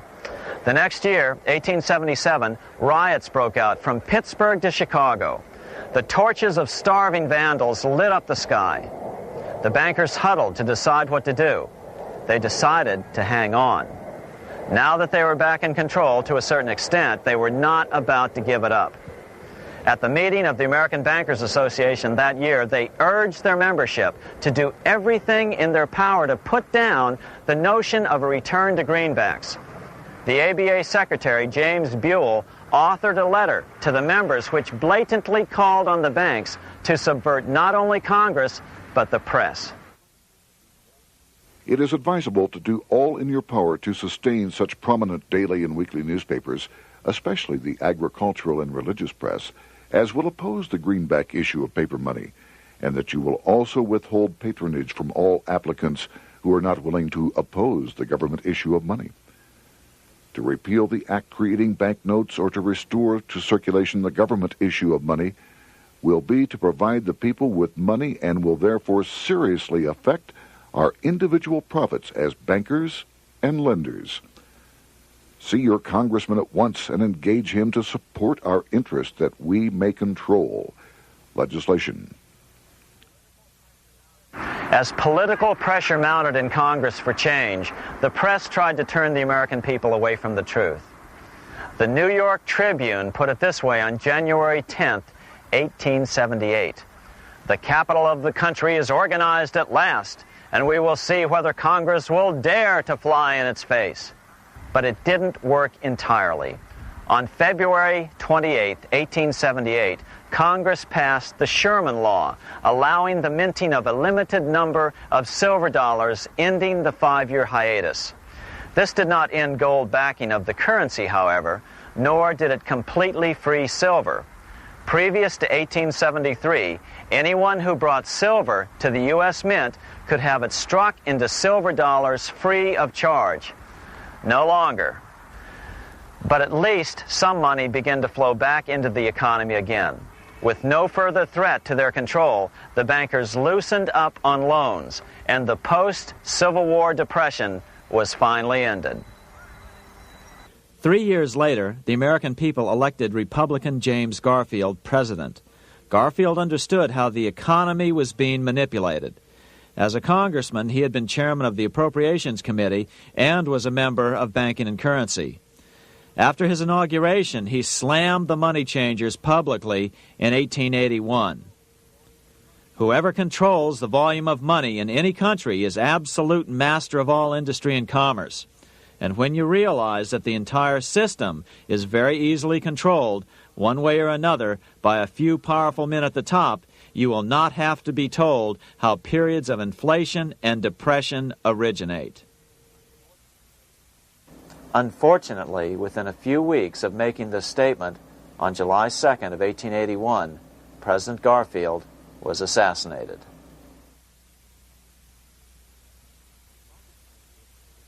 The money changers were gathering strength fast.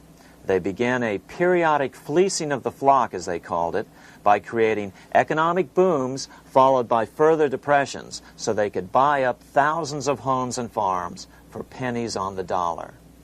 In 1891, the money changers prepared to take the American economy down again, and their methods and motives were laid out with shocking clarity in a memo sent out by the American Bankers Association, the ABA, an organization in which most bankers were members. Notice that this memo called for bankers to create a depression on a certain date 3 years in the future. According to the Congressional Record, here's how it read in part. On September 1st, 1894, we will not renew our loans under any consideration. On September 1st, we will demand our money. We will foreclose and become mortgagees in possession. We can take 2/3 of the farms west of the Mississippi and thousands of them east of the Mississippi as well at our price. Then the farmers will become tenants, as in England. These depressions could be controlled because America was on the gold money standard. Since gold is scarce, it's one of the easiest commodities to manipulate. People wanted silver money legalized again so they could escape the stranglehold the money changers had on gold money. People wanted silver money reinstated, reversing Mr. Said's Act of 1873, by then called the Crime of 73. By 1896, the issue of more silver money had become the central issue in the presidential campaign. William Jennings Bryan, a senator from Nebraska, ran for president as a Democrat on the free silver issue. At the Democratic National Convention in Chicago, he made an emotional speech which won him the nomination entitled Crown of Thorns and Cross of Gold. Though Bryan was only 36 years old at the time, this speech is widely regarded as the most famous oration ever made before a political convention. In the dramatic conclusion, Bryan said, "We will answer their demand for a gold standard by saying to them, you shall not press down upon the brow of labor this crown of thorns. You shall not crucify mankind upon a cross of gold." The bankers lavishly supported the Republican candidate, William McKinley, who favored the gold standard. The resulting contest was amongst the most fiercely contested presidential races in American history. Bryan made over 600 speeches in 27 states. The McKinley campaign got manufacturers and industrialists to inform their employees that if Bryan were elected, all factories and plants would close and there would be no work. The ruse succeeded. McKinley beat Bryan by a small margin. Bryan ran for president again in 1900 and in 1908, but fell short each time. During the 1912 Democratic Convention, Bryan was a powerful figure who helped Woodrow Wilson win the nomination. When Wilson became president, he appointed Bryan as Secretary of State, but Bryan soon became disenchanted with the Wilson administration.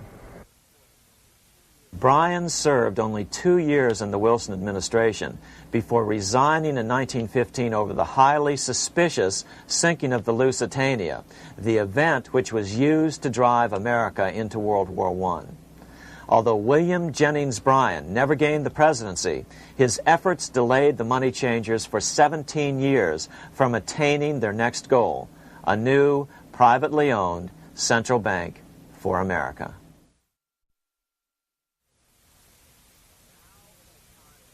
Now it was time for the money changers to get back to the business of a new private central bank for America.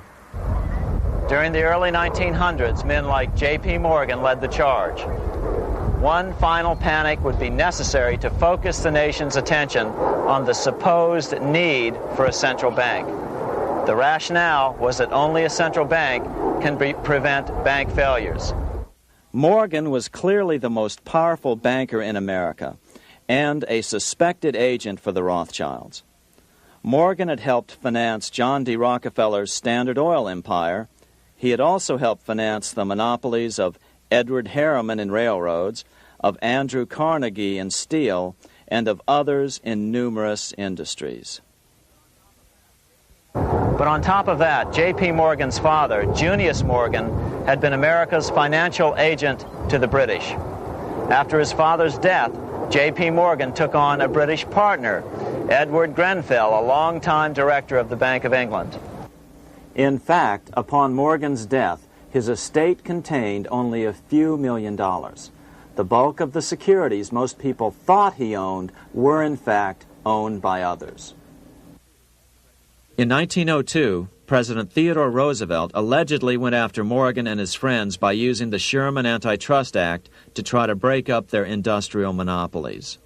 Actually, Roosevelt did very little to interfere in the growing monopolization of American industry by the bankers and their surrogates. For example, Roosevelt supposedly broke up the Standard Oil monopoly, but it wasn't really broken at all. It was merely divided into 7 corporations, all still controlled by the Rockefellers. The public was aware of this thanks to political cartoonists like Thomas Nast, who referred to the bankers as the money trust. By 1907, the year after Teddy Roosevelt's re-election, Morgan decided it was time to try for a central bank again. Using their combined financial muscle, Morgan and his friends were secretly able to crash the stock market. Thousands of small banks were vastly overextended. Some had reserves of less than 1% thanks to the fractional reserve principle. Within days, bank runs were commonplace across the nation. Now Morgan stepped into the public arena and offered to prop up the faltering American economy by supporting failing banks with money he manufactured out of nothing. It was an outrageous proposal, far worse than even fractional reserve banking, but Congress let him do it. Morgan manufactured $200 million worth of this completely reserveless private money and bought things with it, paid for services with it, and sent some of it to his branch banks to lend out at interest. His plan worked. Soon, the public regained confidence in money in general and quit hoarding their currency. But as a result, banking power was further consolidated into the hands of a few large banks. By 1908, the panic was over, and Morgan was hailed as a hero by the president of Princeton University, a man by the name of Woodrow Wilson. All this trouble could be averted if we appointed a committee of 6 or 7 public-spirited men like J.P. Morgan to handle the affairs of our country. Economics textbooks would later explain that the creation of the Federal Reserve System was the direct result of the Panic of 1907. Quote, "With its alarming epidemic of bank failures, the country was fed up once and for all with the anarchy of unstable private banking," close quote. But Minnesota Congressman Charles A. Lindbergh Sr., the father of the famous aviator Lucky Lindy, later explained that the Panic of 1907 was really just a scam. Those not favorable to the money trust could be squeezed out of business and the people frightened into demanding changes in the banking and currency laws which the money trust would frame. So, since the passage of the National Bank Act of 1863, the money changers had been able to create a series of booms and busts.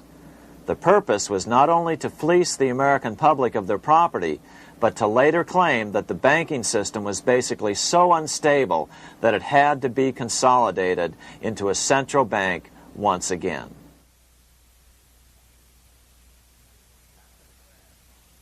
After the crash, Teddy Roosevelt, in response to the Panic of 1907, signed into law a bill creating something called the National Monetary Commission.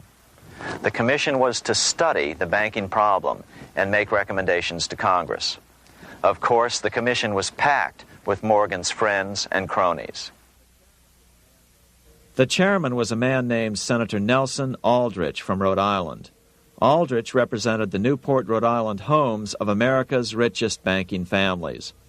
His daughter married John D. Rockefeller, Jr., and together they had 5 sons: John, Nelson, who would become vice president in 1974, Lawrence, Winthrop, and David, the head of the Council on Foreign Relations and former chairman of Chase Manhattan Bank. As soon as the National Monetary Commission was set up, Senator Aldrich immediately embarked on a 2-year tour of Europe, where he consulted at length with the private central bankers in England, France, and Germany. The total cost of his trip alone to the taxpayers was $300,000, an astronomical sum in those days. Shortly after his return, on the evening of November 22, 1910, some of the wealthiest and most powerful men in America boarded Senator Aldrich's private rail car and in the strictest secrecy journeyed to this place, Jekyll Island, off the coast of Georgia. With the group came Paul Warburg. Warburg had been given a $500,000 per year salary to lobby for the passage of a privately owned central bank in America by the investment firm Kuhn, Loeb and Company. Warburg's partner in this firm was a man named Jacob Schiff, the grandson of the man who shared the Greenshield house with the Rothschild family in Frankfurt. Schiff, as we'll find out later, was in the process of spending $20 million to finance the overthrow of the Tsar in Russia.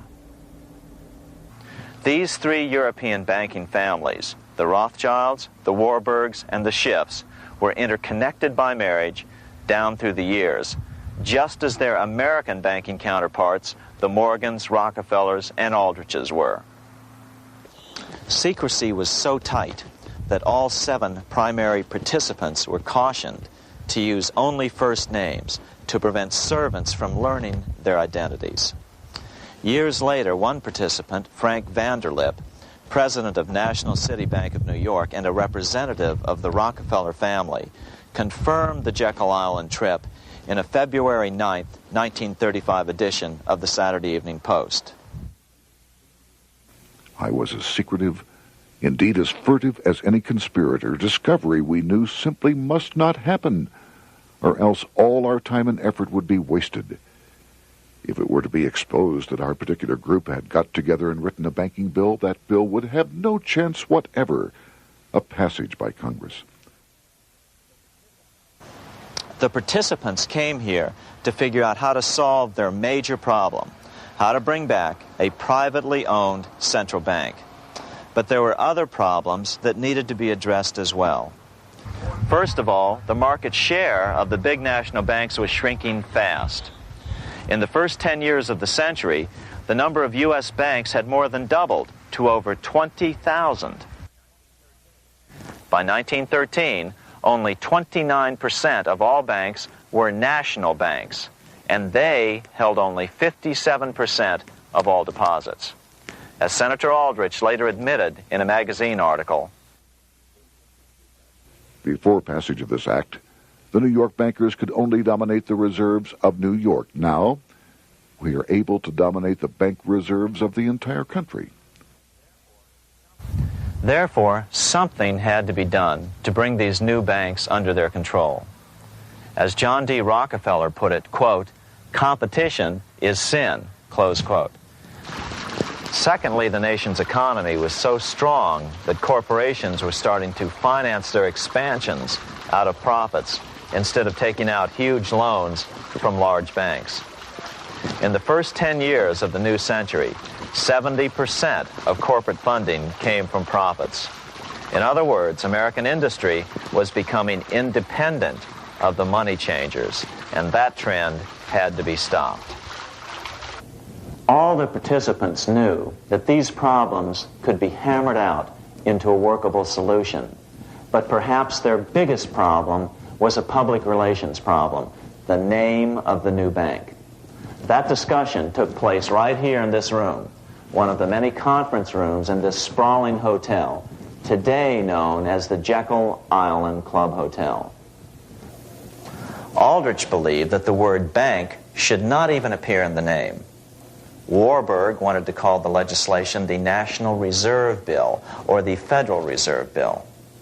The idea here was to give the impression that the purpose of the new central bank was to stop bank runs, but also to conceal its monopoly character. However, it was Aldrich, the egotistical politician, who insisted it be called the Aldrich Bill. After 9 days at Jekyll Island, the group dispersed. The new central bank would be very similar to the old Bank of the United States. It would be given a monopoly over U.S. currency and create that money out of nothing. How does the Fed create money out of nothing? It's a four-step process. But first, a word on bonds. Bonds are simply promises to pay, or government IOUs. People buy bonds to get a secure rate of interest. At the end of the term of the bond, the government repays the bond plus interest, and the bond is destroyed. There are about $3.6 trillion worth of these loans or bonds at present. Now here's the Fed money-making process. Step 1. The Federal Open Market Committee approves the purchase of U.S. bonds on the open market. Step 2. The bonds are purchased by the Fed from whoever is offering them for sale on the open market. Step 3. The Fed pays for the bonds with electronic credits to the seller's bank, which in turn credits the seller's bank account. The trick is that these credits are based on nothing. The Fed just creates them. Step 4. The banks use these deposits as reserves. They can loan out over 10 times the amount of their reserves to new borrowers, all at interest. In this way, a Fed purchase of, say, $1 million worth of bonds gets turned into over $10 million in bank accounts. The Fed, in effect, creates 10% of this totally new money, and the banks create the other 90%. To reduce the amount of money in the economy, the process is just reversed. The Fed sells bonds to the public, and the money flows out of the purchaser's local bank. Loans must be reduced by 10 times the amount of the sale. So, a Fed sale of $1 million in bonds results in $10 million less money in the economy. So how does this benefit the bankers whose representatives huddled at Jekyll Island? First, it totally misdirected banking reform efforts from proper solutions. Second, it prevented a proper debt-free system of government finance, like Lincoln's greenbacks, from making a comeback. The bond-based system of government finance forced on Lincoln after he created greenbacks was now cast in stone. Third, it delegated to the bankers the right to create 90% of our money supply based on only fractional reserves, which they then loan out at interest. Fourth, it centralized overall control of our nation's money supply in the hands of a few men. Fifth, it established a central bank with a high degree of independence from effective political control. Soon after its creation, the Fed's great contraction in the early 1930s would cause the Great Depression. This independence has been enhanced since then through additional laws. In order to fool the public into thinking the government retained control, the plan called for the Fed to be run by a board of governors appointed by the President and approved by the Senate. But all the bankers had to do was to be sure their men got appointed to the board of governors. That wasn't hard. Bankers have money, and money buys influence over politicians. Once the participants left Jekyll Island, the public relations blitz was on. The big New York banks put together an educational fund of $5 million to finance professors at respected universities to endorse the new bank. Woodrow Wilson at Princeton was one of the first to jump on the bandwagon. But the bankers' subterfuge didn't work. The Aldrich Bill was quickly identified as the bankers' bill, a bill to benefit only what became known as the money trust. As Congressman Lindbergh put it during the congressional debate, the Aldrich Plan is the Wall Street Plan. It means another panic, if necessary, to intimidate the people. Aldrich, paid by the government to represent the people, proposes a plan for the trusts instead. Seeing they didn't have the votes to win in Congress, the Republican leadership never brought the Aldrich bill to a vote. The bankers quietly decided to move to Track 2, the Democratic alternative. They began financing Woodrow Wilson as the Democratic nominee. As respected historian James Perloff put it, Wall Street financier Bernard Baruch was put in charge of Wilson's education. Baruch brought Wilson to the Democratic Party headquarters in New York in 1912, leading him like one would a poodle on a string. Wilson received an indoctrination course from the leaders convened there. So now the stage was set. The money changers were poised to install their privately owned central bank once again. The damage President Andrew Jackson had done 76 years earlier had been only partly repaired with the passage of the National Bank Act during the Civil War. Since then, the battle had raged on across the decades. The Jacksonians became the Greenbackers, who became the hardcore supporters of William Jennings Bryan. With Bryan leading the charge, these opponents of the money changers, ignorant of Baruch's tutelage, now threw themselves behind Democrat Woodrow Wilson. They and Bryan would soon be betrayed.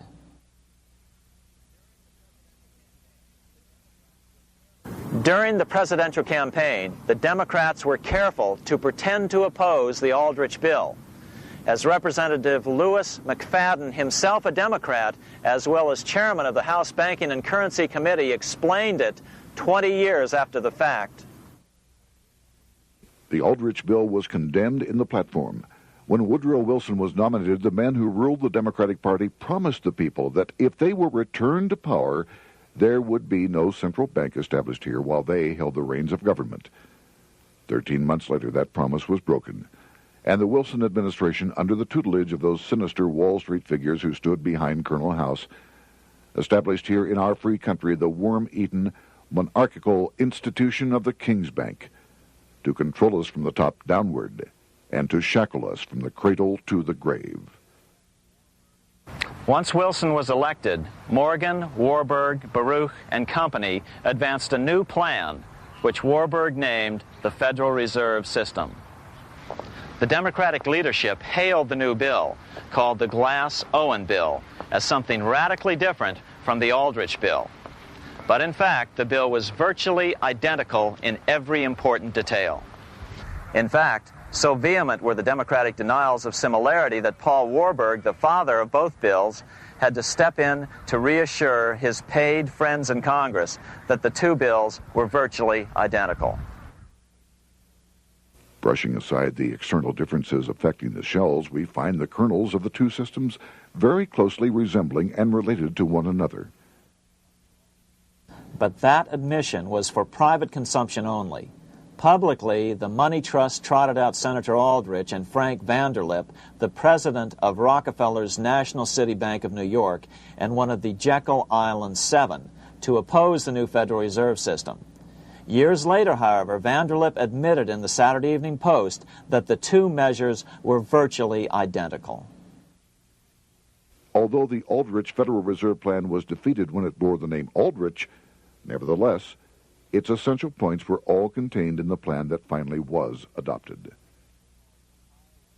As Congress neared a vote, they called Ohio attorney Alfred Crozier to testify. Crozier noted the similarities between the Aldrich bill and the Glass-Owen bill.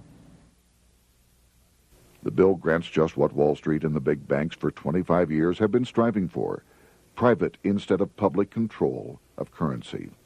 It, the Glass-Owen bill, does this as completely as the Aldrich bill. Both measures rob the government and the people of all effective control over the public's money and vest in the banks exclusively the dangerous power to make money among the people scarce or plenty. During the debate on the measure, senators complained that the big banks were using their financial muscle to influence the outcome. "There are bankers in this country who are enemies of the public welfare," said one senator. What an understatement. Despite the charges of deceit and corruption, the bill was finally snuck through the Senate on December 22, 1913, after most senators had left town for the holidays, after having been assured by the leadership that nothing would be done until long after the Christmas recess. On the day the bill was passed, Congressman Lindbergh prophetically warned his countrymen that this act establishes the most gigantic trust on earth. When the president signs this bill, the invisible government by the monetary power will be legalized. The people may not know it immediately, but the day of reckoning is only a few years removed. The worst legislative crime of the ages is perpetrated by this banking bill. On top of all this, only weeks earlier, Congress had finally passed a bill legalizing income tax. Why was the income tax law important? Because bankers finally had in place a system which would run up a virtually unlimited federal debt. How would the interest on this debt be repaid? Never mind the principal. Remember, a privately owned central bank creates the principal out of nothing. The federal government was small then. Up to then, it had subsisted merely on tariffs and excise taxes. No, just as with the Bank of England, the interest payments had to be guaranteed by direct taxation of the people. The money changers knew that if they had to rely on contributions from the states, eventually the individual state legislatures would revolt and either refuse to pay the interest on their own money or at least bring political pressure to bear to keep the debt small. It is interesting to note that in 1895, the Supreme Court had found a similar income tax law to be unconstitutional. The Supreme Court even found a corporate income tax law unconstitutional in 1909. As a result, Senator Aldrich hustled a bill for a constitutional amendment allowing income tax through the Congress. The proposed 16th Amendment to the Constitution was then sent to the state legislatures for approval. But some critics claim that the 16th Amendment was never ratified by the necessary 3/4 of the states. In other words, the 16th Amendment may not be legal. But the money changers were in no mood to debate the fine points. By October of 1913, Senator Aldrich had hustled the income tax bill through Congress. Without the power to tax the people directly and bypass the states, the Federal Reserve Bill would be far less useful to those who wanted to drive America deeply into their debt. A year after the passage of the Federal Reserve Bill, Congressman Lindbergh explained how the Fed created what we have come to call the business cycle and how they use it to their advantage. To cause high prices, all the Federal Reserve Board will do will be to lower the rediscount rate, producing an expansion of credit and a rising stock market. Then, when businessmen are adjusted to these conditions, it can check prosperity in mid-career by arbitrarily raising the rate of interest. It can cause the pendulum of a rising and falling market to swing gently back and forth by slight changes in the discount rate, or cause violent fluctuations by a greater rate variation. And in either case, it will possess inside information as to financial conditions and advanced knowledge of the coming change, either up or down. This is the strangest, most dangerous advantage ever placed in the hands of a special privileged class by any government that ever existed. The system is private, conducted for the sole purpose of obtaining the greatest possible profits from the use of other people's money. They know in advance when to create panics to their advantage. They also know when to stop panic. Inflation and deflation work equally well for them when they control finance. Congressman Lindbergh was correct on all points. What he didn't realize was that most European nations had already fallen prey to the central bankers decades or centuries earlier. But he also mentions the interesting fact that only 1 year later, the Fed had cornered the market in gold. This is how he put it, quote, "Already, the Federal Reserve banks have cornered the gold and gold certificates," close quote. But Congressman Lindbergh was not the only critic of the Fed. Congressman Lewis McFadden, the chairman of the House Banking and Currency Committee from 1920 to 1931, remarked that the Federal Reserve Act brought about a superstate controlled by international bankers and international industrialists acting together to enslave the world for their own pleasure. Notice how McFadden saw the international character of the stockholders of the Federal Reserve. Another chairman of the House Banking and Currency Committee in the 1960s, Wright Patman from Texas, put it this way. In the United States today, we have in effect two governments. We have the duly constituted government, then we have an independent, uncontrolled, and uncoordinated government in the Federal Reserve System, operating the money powers which are reserved to Congress by the Constitution. Even the inventor of the electric light, Thomas Edison, joined the fray in criticizing the system of the Federal Reserve. If our nation can issue a dollar bond, it can issue a dollar bill. The element that makes the bond good makes the bill good also. The difference between the bond and the bill is the bond lets money brokers collect twice the amount of the bond and an additional 20%, whereas the currency pays nobody but those who contribute directly in some useful way. It is absurd to say that our country can issue $30 million in bonds and not $30 million in currency.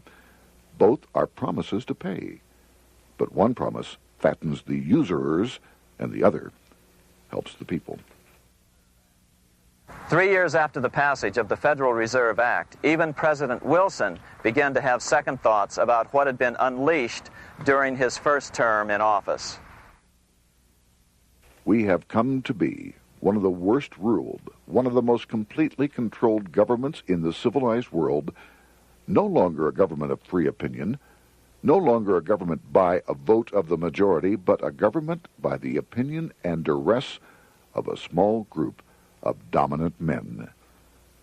Some of the biggest men in the United States in the field of commerce and manufacture are afraid of something. They know that there is a power somewhere so organized, so subtle, so watchful, so interlocked, so complete, so pervasive, that they had better not speak above their breath when they speak in condemnation of it. Before his death in 1924, President Wilson realized the full extent of the damage he had done to America when he confessed, "I have unwittingly ruined my government." So finally, the money changers, those who profit by manipulating the amount of money in circulation, had their privately owned central bank installed again in America. The major newspapers, which they also owned, hailed passage of the Federal Reserve Act of 1913, telling the public that now depressions could be scientifically prevented. The fact of the matter was that now depressions could be scientifically created.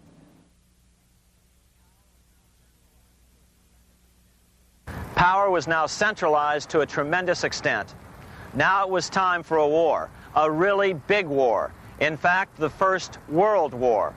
Of course, to the central bankers, the political issues of war don't matter nearly as much as the profit potential, and nothing creates debts like warfare. England was the best example at that time. During the 119-year period between the founding of the Bank of England and Napoleon's defeat at Waterloo, England had been at war for 56 years, and much of the remaining time she'd been preparing for war. In World War I, the German Rothschilds loaned money to the Germans, the British Rothschilds loaned money to the British, and the French Rothschilds loaned money to the French. In America, J.P. Morgan was the sales agent for war materials to both the British and the French. In fact, 6 months into the war, Morgan became the largest consumer on earth, spending $10 million a day. His offices here at 23 Wall Street were mobbed by brokers and salesmen trying to cut a deal.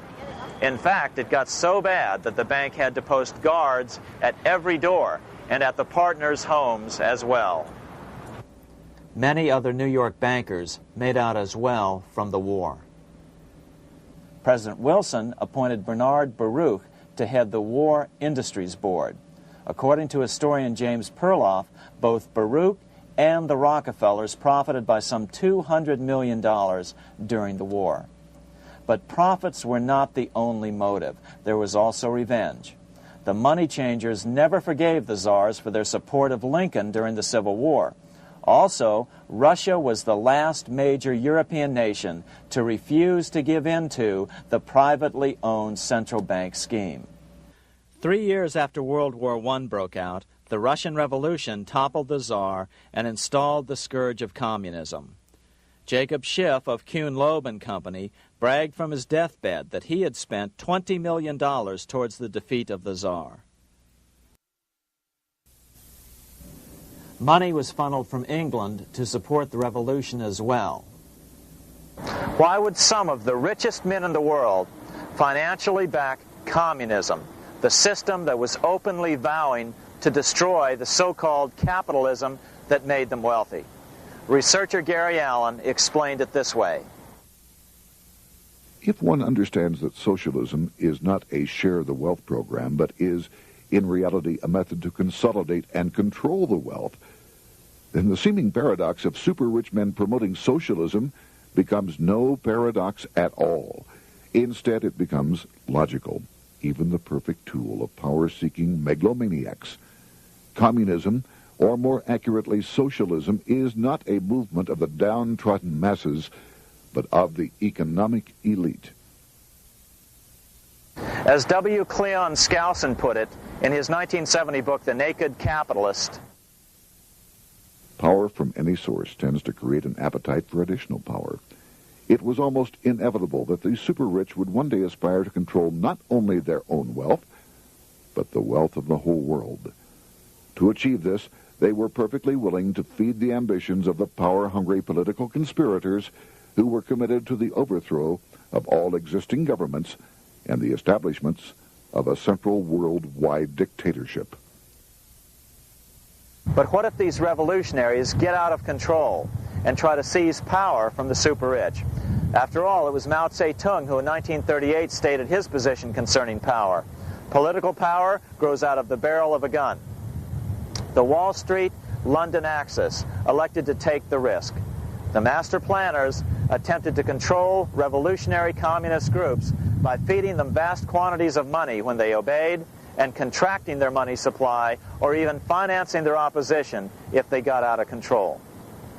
Lenin began to understand that although he was the absolute dictator of the new Soviet Union, he was not pulling the financial strings. Someone else was silently in control.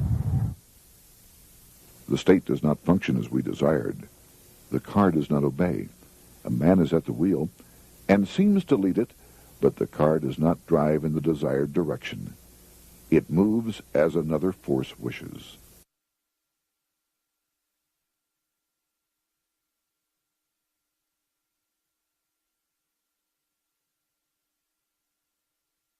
Who is behind it? Representative Louis T. McFadden, the chairman of the House Banking and Currency Committee throughout the 1920s and into the Great Depression years of the 1930s, explained it this way. The course of Russian history has indeed been greatly affected by the operations of international bankers. The Soviet government has been given United States Treasury funds by the Federal Reserve Board, acting through the Chase Bank. England has drawn money from us through the Federal Reserve banks and has relent it at high rates of interest to the Soviet government. The Dnipro Dam was built with funds unlawfully taken from the United States Treasury by the corrupt and dishonest Federal Reserve Board and the Federal Reserve banks. In other words, the Fed and the Bank of England, at the behest of the international bankers who controlled them, were creating a monster, one which would fuel 7 decades of unprecedented communist revolution, warfare, and most importantly, debt.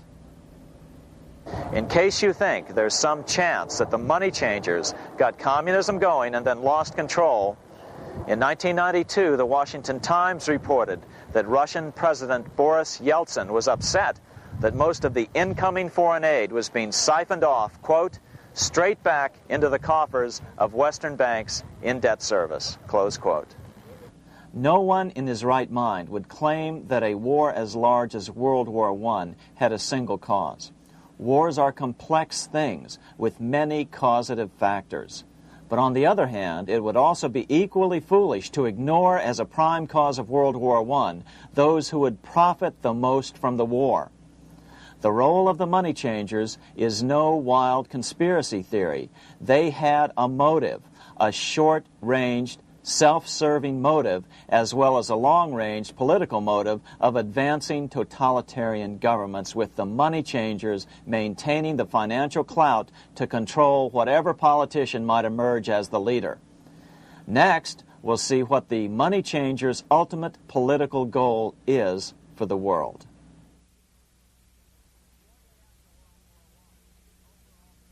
Shortly after World War I, the overall political agenda of the money changers began to be clear. Now that they controlled national economies individually, the next step was the ultimate form of consolidation, world government. The new world government proposal was given top priority at the Paris Peace Conference after World War I. It was called the League of Nations, but much to the surprise of Paul Warburg and Bernard Baruch, who attended the peace conference with President Wilson, the world was not yet ready to dissolve national boundaries. Nationalism still beats strong in the human breast. For example, Lord Curzon, the British Foreign Secretary, called the League of Nations a good joke, even though it was the stated policy of the British government to support it. To the humiliation of President Wilson, the U.S. Congress wouldn't ratify the League either, despite the fact that it had been ratified by many other nations. Without money flowing from the U.S. Treasury, the League died. After World War I, the American public had grown tired of the internationalist policies of Democrat Woodrow Wilson. In the presidential election of 1920, Republican Warren Harding won a landslide victory with over 60% of the vote. Harding was an ardent foe of both Bolshevism and the League of Nations. His election, which opened a 12-year run of Republican presidents in the White House, led to an unprecedented era of prosperity known as the Roaring Twenties. Despite the fact that the war had brought America a debt 10 times larger than its Civil War debt, still the American economy surged. Gold had poured into the country during the war, and it continued to do so afterwards. In the early 1920s, the governor of this bank, the Federal Reserve Bank of New York, a man named Benjamin Strong, met frequently with the secretive and eccentric governor of the Bank of England, Montague Norman. Norman was determined to replace the gold England had lost to the U.S. during World War I and return the Bank of England to its former position of dominance in world finance. On top of that, rich with gold, the American economy might get out of control again, just like it had done after the Civil War. During the next 8 years, under the presidencies of Harding and Coolidge, the huge federal debt built up during World War I was cut by 38%, down to $16 billion, the greatest percentage drop in U.S. history. During the election of 1920, Warren Harding and Calvin Coolidge ran against James Cox, the governor of Ohio, and the little-known Franklin D. Roosevelt, who had previously risen to no higher post than President Wilson's Assistant Secretary of the Navy. After his inauguration, Harding moved quickly to formally kill the League of Nations. Then he quickly moved to reduce domestic taxes while raising tariffs to record heights. Now, this was a revenue policy of which most of the Founding Fathers would certainly have approved. His second year in office, Harding took ill on a train trip in the West and suddenly died. Although no autopsy was performed, the cause was said to be either pneumonia or food poisoning. When Coolidge took over, he continued Harding's domestic economic policy of high tariffs on imports while cutting income taxes. As a result, the economy grew at such a rate that net revenue still increased. Now that had to be stopped. So just as they'd done so frequently before, the money changers decided it was time to crash the American economy. The Federal Reserve began flooding the country with money. They increased the money supply by 62% during these years. Money was plentiful. This is why it was known as the Roaring Twenties. Before his death in 1919, former President Teddy Roosevelt warned the American people what was going on. As reported in the March 27, 1922 edition of the New York Times, Roosevelt said, "These international bankers and Rockefeller Standard Oil interests control the majority of newspapers and the columns of these papers to club into submission or drive out of public office officials who refuse to do the bidding of the powerful, corrupt cliques which compose the invisible government." Just one day before, in the New York Times, the mayor of New York, John Hylan, quoted Roosevelt and blasted those he saw as taking control of America, its political machinery, and its press. The warning of Theodore Roosevelt has much timeliness today, for the real menace of our republic is this invisible government which, like a giant octopus, sprawls its slimy length over city, state, and nation. It seizes in its long and powerful tentacles our executive officers, our legislative bodies, our schools, our courts, our newspapers, and every agency created for the public protection. To depart from mere generalizations, let me say that at the head of this octopus are the Rockefeller Standard Oil interest and a small group of powerful banking houses generally referred to as the international bankers. The little coterie of powerful international bankers virtually run the United States government for their own selfish purposes. They practically control both parties, write political platforms, make cat's paws of party leaders, use the leading men of private organizations, and resort to every device to place in nomination for high public office only such candidates as will be amenable to the dictates of corrupt big business. These international bankers and Rockefeller Standard Oil interests control the majority of newspapers and magazines in this country. Why didn't people listen to such strong warnings and demand that Congress reverse its 1913 passage of the Federal Reserve Act?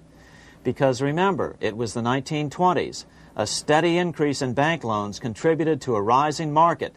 In other words, just as it is today, in times of prosperity, no one wants to worry about economic issues. But there was a dark side to all this prosperity. Businesses expanded and became strung out on credit. Speculation in the booming stock market became rampant. Although everything looked rosy, it was a castle made of sand. When all was in readiness, in April of 1929, Paul Warburg, the father of the Federal Reserve, sent out a secret advisory warning his friends that a collapse and nationwide depression was certain. In August of 1929, the Fed began to tighten money. It is not a coincidence that the biographies of all the Wall Street giants of that era, John D. Rockefeller, J.P. Morgan, Bernard Baruch, etc., all marvel that they got out of the stock market just before the crash and put all their assets in cash or gold. On October 24th, 1929, the big New York bankers called in their 24-hour broker call loans. This meant that both stockbrokers and customers had to dump their stocks on the market to cover their loans, no matter what price they had to sell them for. As a result, the market tumbled, and that day was known as Black Thursday. According to John Kenneth Galbraith, writing in The Great Crash, 1929, at the height of the selling frenzy, Bernard Baruch brought Winston Churchill into the visitors' gallery of the New York Stock Exchange here to witness the panic and impress him with his power over the wild events down on the floor. Congressman Louis McFadden, chairman of the House Committee on Banking and Currency from 1920 to 1931, knew who to blame.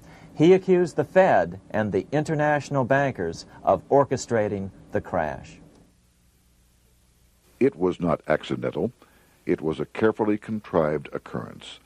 The international bankers sought to bring about a condition of despair here so that they might emerge as rulers of us all. But McFadden went even farther. He openly accused them of causing the crash in order to steal America's gold. In February 1931, in the midst of the Depression, he put it this way. I think it can hardly be disputed that the statesmen and financiers of Europe are ready to take almost any means to reacquire rapidly the gold stock which Europe lost to America as the result of World War I. Curtis Dahl, a broker for Lehman Brothers, was on the floor of the New York Stock Exchange the day of the crash. In his 1970 book, FDR, My Exploited Father-in-Law, he explained that the crash was triggered by the planned sudden shortage of call money in the New York money market. Actually, it was the calculated shearing of the public by the world money powers triggered by the planned sudden shortage of call money in the New York money market. Within a few weeks, $3 billion of wealth simply seemed to vanish. Within a year, $40 billion had been lost. But did it really disappear? Or was it simply consolidated in fewer hands? And what did the Federal Reserve do? Instead of moving to help the economy out by quickly lowering interest rates to stimulate the economy, the Fed continued to brutally contract the money supply further, deepening the Depression.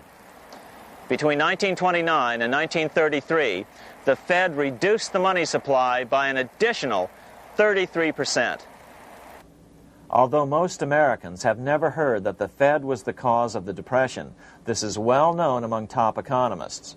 Milton Friedman, the Nobel Prize-winning economist, now of Stanford University, said the same thing in a National Public Radio interview in January of 1996. The Federal Reserve definitely caused the Great Depression by contracting the amount of currency in circulation by 1/3 from 1929 to 1933. But the money lost by most Americans during the Depression didn't just vanish. It was just redistributed into the hands of those who had gotten out just before the crash and had purchased gold, which is always a safe place to put your money just before a depression. But America's money also went overseas.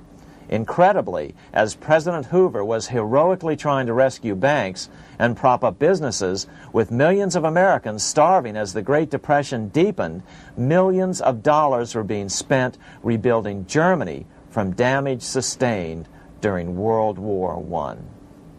8 years before Hitler would invade Poland, Representative Louis McFadden, chairman of the House Banking and Currency Committee, warned Congress that Americans were paying for Hitler's rise to power.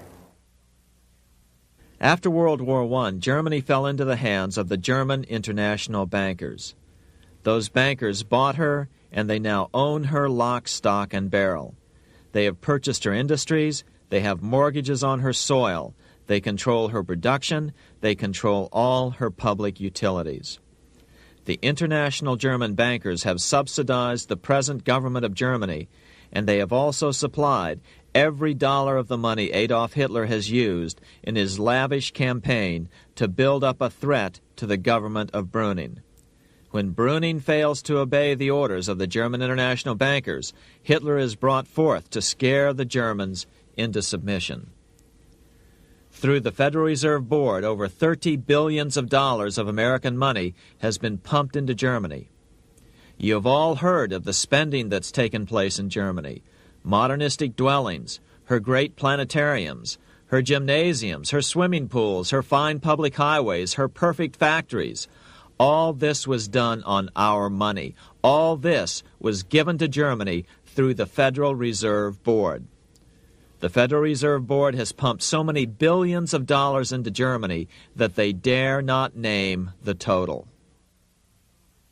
Franklin D. Roosevelt was swept into office during the 1932 presidential election. Once Roosevelt was in office, however, sweeping emergency banking measures were immediately announced, which did nothing but increase the Fed's power over the money supply. Then, and only then, did the Fed finally begin to loosen the purse strings and feed new money out to the starving American people. At first, Roosevelt railed against the money changers as being the cause of the Depression. Believe it or not, this is what he said on March 4th, 1933, in his inaugural address.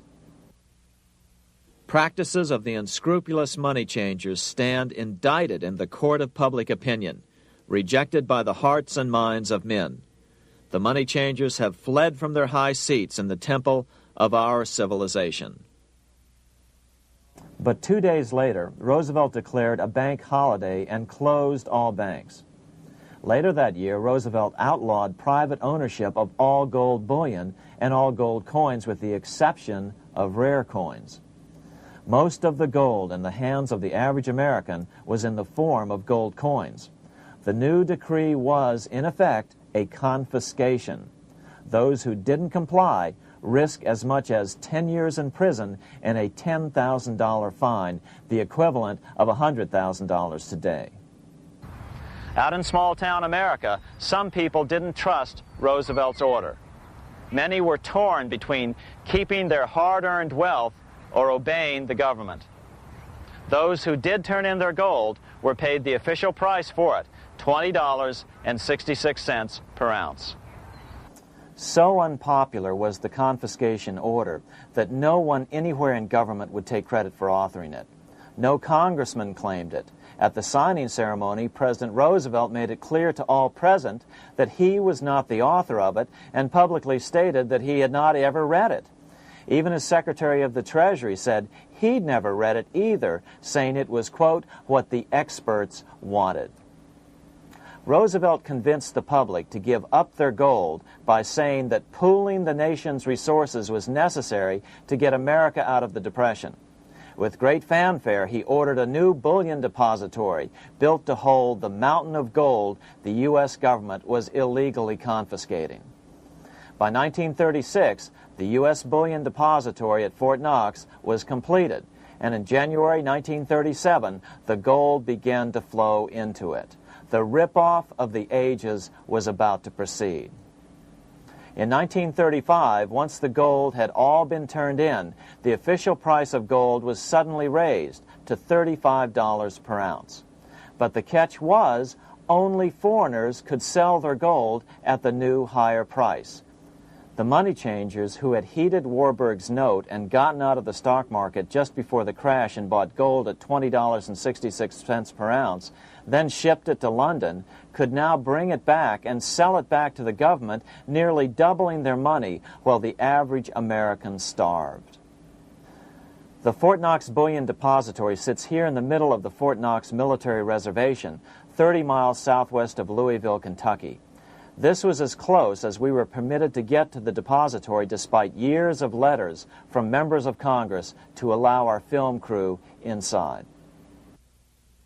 The 4-acre grounds immediately surrounding the building are guarded by an electrified steel fence, an open moat, and 4 machine-gun-armed guard pillboxes at the structure's corners. When the gold began arriving on January 13, 1937, there was unprecedented security. Thousands of official guests watched the arrival of a 9-car train from Philadelphia, guarded by armed soldiers, postal inspectors, Secret Servicemen, and guards from the U.S. Mint. It was all great theater. America's gold supply from across the land had been pooled, supposedly for the public benefit, and then safely tucked into Fort Knox. But all that security would soon be breached by the government itself. Now the stage was set for a really big war, one which would pile up debt far beyond that of World War I. For example, in 1944 alone, the U.S. national income was only $183 billion, yet $103 billion was spent on the war. This was 30 times the spending rate during World War I. In fact, the American taxpayer picked up 55% of the total Allied cost of the war. But equally important, virtually every nation involved in World War II greatly multiplied their debt. In the U.S., for example, federal debt went from $43 billion in 1940 up to $257 billion in 1950, an increase of 598%. Between 1940 and 1950, Japanese debt swelled 1,348%. French debt grew 583%, and Canadian debt soared 417%. After the war, the world was now divided into 2 economic camps: communist command economies on the one hand versus monopoly capitalists on the other, set to fight it out in one perpetual and highly profitable arms race. It was finally time for the central bankers to embark in earnest on their 3-step plan to centralize the economic systems of the entire world and finally bring about their global government or New World Order. The phases of this plan were: Step 1, central bank domination of national economies worldwide. Step 2, centralize regional economies through organizations such as the European Monetary Union and regional trade unions such as NAFTA. Step 3, centralize the world economy through a world central bank, a world money, and ending national independence through abolition of all tariffs by treaties like GATT. Step 1 was completed long ago. Steps 2 and 3 are far advanced, nearing completion. What about gold? Among central banks, the largest holder of gold is now the IMF. It and central banks now control 2/3 of the world's gold supply, giving them the ability to manipulate the gold market. Remember the money changer's golden rule: he who has the gold makes the rules. But before we get into solutions to our problem, let's take a look at what happened to all that gold in Fort Knox. Because if we don't understand that the gold has been stolen, we'll allow ourselves to be stampeded into the wrong solution, a gold-backed currency. Most Americans still believe that the gold is still here at Fort Knox. At the end of World War II, Fort Knox contained over 700 million ounces of gold, an incredible 70% of all the gold in the world. How much remains? No one knows. Despite the fact that federal law requires an annual physical audit of Fort Knox gold, the Treasury has consistently refused to conduct one. The truth is that a reliable audit of whatever remains here has not been conducted since President Eisenhower ordered one in 1953. Where did America's gold in Fort Knox go? Over the years, it was sold off to European money changers at the $35 per ounce price. Remember, this was during a time when it was illegal for Americans to buy any of their own gold from Fort Knox. In fact, there was a very infamous case where the Firestone family set up a string of dummy corporations to purchase Fort Knox gold and keep it in Switzerland, never hitting U.S. shores. They were eventually caught, however, and successfully prosecuted. Finally, by 1971, all the pure gold had been secretly removed from Fort Knox, drained back to London. Once the gold was gone from Fort Knox, President Nixon closed the gold window by repealing Roosevelt's Gold Reserve Act of 1934, finally making it legal once again for Americans to buy gold. Naturally, gold prices immediately began to soar. 9 years later, gold sold for $880 per ounce, 25 times what the gold in Fort Knox was sold for. One would think that eventually someone in the government would get wind of what was happening and blow the whistle. The largest fortune in the history of the world stolen. Shades of the old James Bond film, Goldfinger. Well, as a matter of fact, Ian Fleming, the author of the James Bond series, was head of the British counterintelligence service, MI5. Some believe in the intelligence community that he wrote much of his fiction as a warning, as many authors of fiction do. If the removal of all the good delivery gold from Fort Knox can be viewed as a deliberate raid on the U.S. Treasury, then such an operation might well have been years in the making, namely 40 years. Certainly enough time for Fleming to get wind of it and try to prevent it. So just how did the story of the Fort Knox gold robbery get out? It all started with an article in a New York periodical in 1974. The article charged that the Rockefeller family was manipulating the Federal Reserve to sell off Fort Knox gold at bargain basement prices to anonymous European speculators. 3 days later, the anonymous source of the story, Louise Auchincloss Boyer, mysteriously fell to her death from the window of her 10th floor apartment in New York. How would Mrs. Boyer have known of the Rockefeller connection to the Fort Knox gold heist? She was the longtime secretary of Nelson Rockefeller. For the next 14 years, this man, Ed Durrell, a wealthy Ohio industrialist, devoted himself to a quest for the truth concerning the Fort Knox gold. He wrote thousands of letters to over 1,000 government and banking officials, trying to find out how much gold was really left and where the rest of it had gone.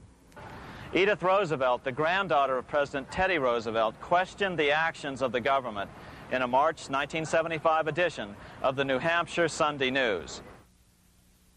Allegations of missing gold from our Fort Knox vaults are being widely discussed in European financial circles.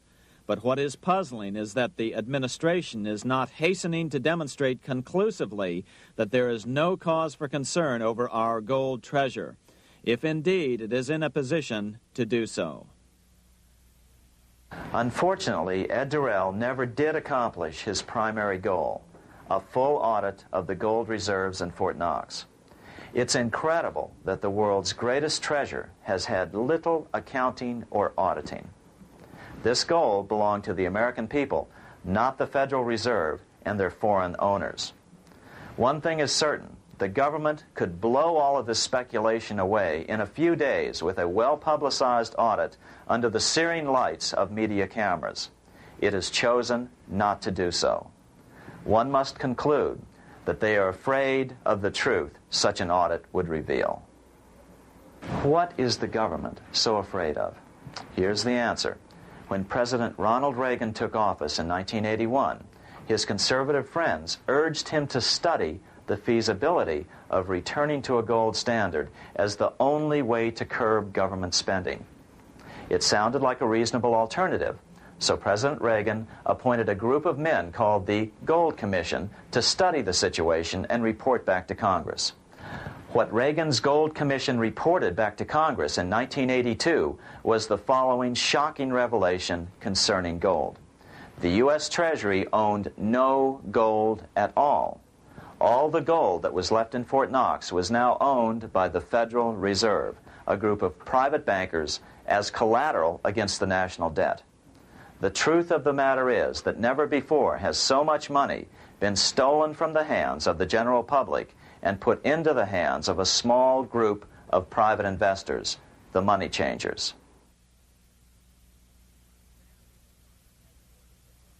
I'm standing in front of the headquarters of the International Monetary Fund located in Washington, D.C. Across the street, right over there, is the headquarters of the World Bank. What are these organizations, and who controls them, and most importantly, are they about to create a huge worldwide depression? Let us step back in time for a moment to the aftermath of World War I. People were tired of war, so under the guise of peacemaking, the international bankers devised a plan to consolidate power even further. Claiming only an international government would stem the tide of world wars, the money changers pushed forward a proposal for world government which stood on three legs. A world central bank to be called the Bank of International Settlements, a world judiciary to be called the World Court located in The Hague, the Netherlands, and a world executive and legislature to be called the League of Nations. As President Clinton's mentor, Georgetown historian Carroll Quigley wrote in his 1966 book, Tragedy and Hope, the powers of financial capitalism had a far-reaching plan, nothing less than to create a world system of financial control in private hands, able to dominate the political system of each country and the economy of the world as a whole. This system was to be controlled in a feudalistic fashion by the central banks of the world, acting in concert by secret agreements arrived at in frequent meetings and conferences. The apex of the system was to be the Bank for International Settlements in Basel, Switzerland, a private bank owned and controlled by the world central banks, which were themselves private corporations. Each central bank sought to dominate its government by its ability to control treasury loans, to manipulate foreign exchanges, to influence the level of economic activity in the country, and to influence cooperative politicians by subsequent economic rewards in the business world. Despite intense pressure from the international bankers and the press, a handful of U.S. senators, led by Senator Henry Cabot Lodge, kept the U.S. out of these schemes. Without U.S. participation, the League was doomed. Incredibly, even though the U.S. rejected the World Central Bank, the BIS, the New York Federal Reserve ignored its government and arrogantly sent representatives to Switzerland to participate in the central bankers' meeting right up until 1994, when the U.S. was finally officially dragged into it. Their world government schemes thwarted, the bankers resorted to the old formula, another war to wear down the resistance to world government while reaping handsome profits. To this end, Wall Street helped resurrect Germany through the Thyssen banks, which were affiliated with the Harriman interest in New York, just as the Chase Bank had assisted in the financing of the Bolshevik Revolution in Russia during World War I. Chase Bank was controlled by the Rockefeller family. Subsequently, it was merged with Warburg's Manhattan Bank to form the Chase Manhattan Bank. Now this has merged with Chemical Bank of New York, making it the largest Wall Street bank. Their strategy worked. Even before World War II was over, world government was back on track. In 1944, at Bretton Woods, New Hampshire, the International Monetary Fund and the World Bank were approved with full U.S. participation. The Second League of Nations, renamed the United Nations, was approved in 1945. Soon, a new international court system was functioning as well. All effective opposition to these international bodies before the war had evaporated in the heat of war, just as planned. These new organizations simply repeated on a world scale what the National Banking Act of 1864 and the Federal Reserve Act of 1913 had established in the U.S. They created a banking cartel composed of the world's central banks, which gradually assumed the power to dictate credit policies to the banks of all the nations.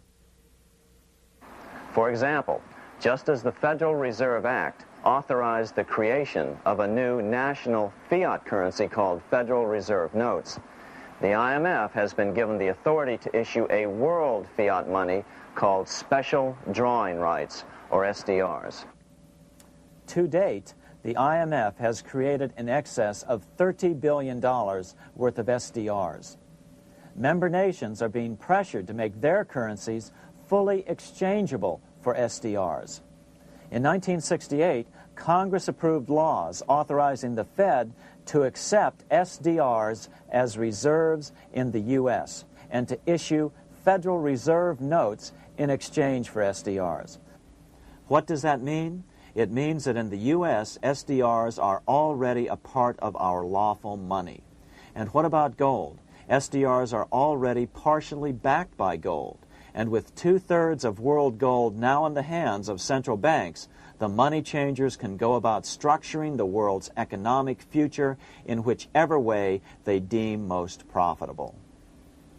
Keep in mind, just as the Fed is controlled by its Board of Governors, the IMF is controlled by its Board of Governors, which are either the heads of the different central banks or the heads of the various national treasury departments dominated by their central banks. Voting power in the IMF gives the U.S. and the UK, that is to say the Fed and the Bank of England, effective control.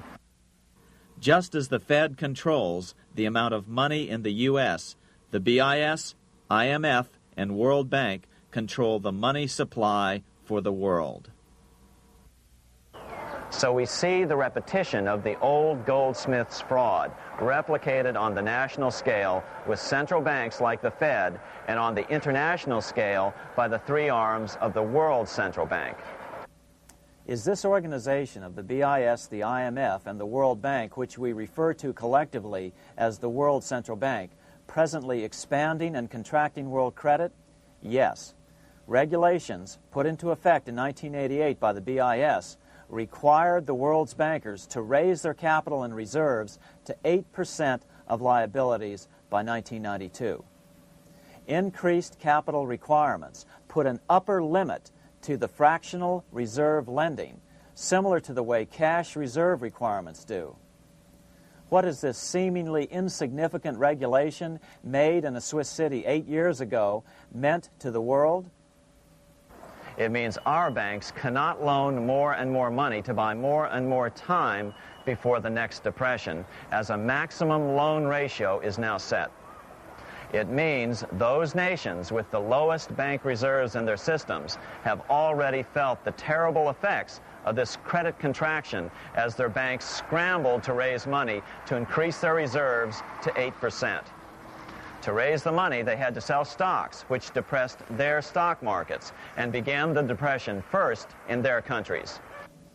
Japan, which in 1988 had among the lowest capital and reserve requirements and thus was the most affected by the regulation, has experienced a financial crash which began almost immediately in 1989, which has wiped out a staggering 50% of the value of its stock market since 1990 and 60% of the value of its commercial real estate.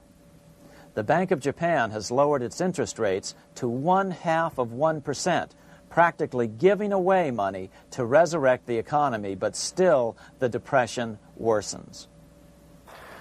Due to the $20 billion U.S. bailout of Mexico, the financial collapse in that nation is already known here. Yet despite the bailout, the economy continues to be a disaster. One huge debt after another is rolled over as new loans are being made simply to enable Mexico to pay the interest on the old loans. In the south of Mexico, the poor have been in open revolt as every spare peso is being siphoned out of the country to make interest payments. It is important to note that a radical transfer of power is taking place as nations become subservient to a supranational world central bank controlled by a handful of the world's richest bankers. As the IMF creates more and more SDRs by the stroke of a pen on IMF ledgers, more and more nations borrow them to pay interest on their mounting debts and gradually fall under the control of the faceless bureaucrats of the World Central Bank. As the worldwide depression worsens and spreads, this will give the World Central Bank the power of economic life and death over these nations. It will decide which nations will be permitted to receive further loans and which nations will starve. Despite all the rhetoric about development and the alleviation of poverty, the result is a steady transfer of wealth from the debtor nations to the money changers' central banks which control the IMF and the World Bank. For example, in 1992, the Third World debtor nations, which borrowed from the World Bank, paid $198 million more to the central banks of the developed nations for World Bank-funded purposes than they received from the World Bank. All this increases their permanent debt in exchange for temporary relief of poverty caused by prior borrowings. Already, these repayments exceed the amount of the new loans. By 1992, Africa's external debt had reached $290 billion, 2.5 times greater than in 1980, resulting in skyrocketing infant mortality rates and unemployment, deterioration of schools, housing, and the general health of the people. The entire world faces the immeasurable suffering already destroying the Third World and now Japan, all for the benefit of the money changers. As one prominent Brazilian politician put it, "The Third World War has already started. It is a silent war, not for that reason any less sinister. The war is tearing down Brazil, Latin America, and practically all the Third World. Instead of soldiers dying, there are children. It is a war over the Third World debt, one which has as its main weapon interest, a weapon more deadly than the atom bomb, more shattering than a laser beam."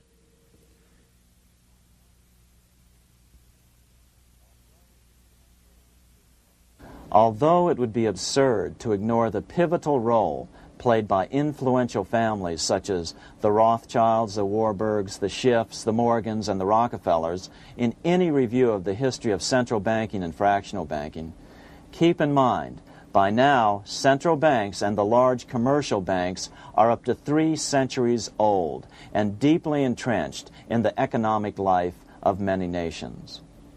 These banks are no longer dependent on clever individuals such as a Nathan Rothschild. Years ago, the question of ownership was important, but no longer. For example, both the Bank of England and the Bank of France were nationalized after World War II, and nothing changed, nothing at all. They endure and continue to grow, now protected by numerous laws, paid politicians, and mortgaged media, untouched by the changing of generations. 3 centuries have given them an aura of respectability. The old school tie is now worn by the 6th generation son, who's been raised in a system that he may never question as he is named to serve on the governing boards of countless philanthropic organizations. To focus attention today on individuals or families, or to attempt to sort out the current holders of power, serves little useful purpose and would be a distraction from the cure. The problem is far bigger than that. It is the corrupt banking system that was and is being used to consolidate vast wealth into fewer and fewer hands that is our current economic problem. Change the names of the main players now, and the problem will neither go away nor even miss a beat. Likewise, among the hordes of bureaucrats working in the World Bank, central banks, and international banks, only a tiny fraction have any idea of what's really going on. No doubt they'd be horrified to learn that their work is contributing to the terrible impoverishment and gradual enslavement of mankind to a few incredibly rich plutocrats. So really, there's no use in emphasizing the role of individuals anymore. And the problem even transcends the normal spectrum of political right and left. Both communism and socialism, as well as monopoly capitalism, have been used by the money changers. Today, they profit from either side of the new political spectrum.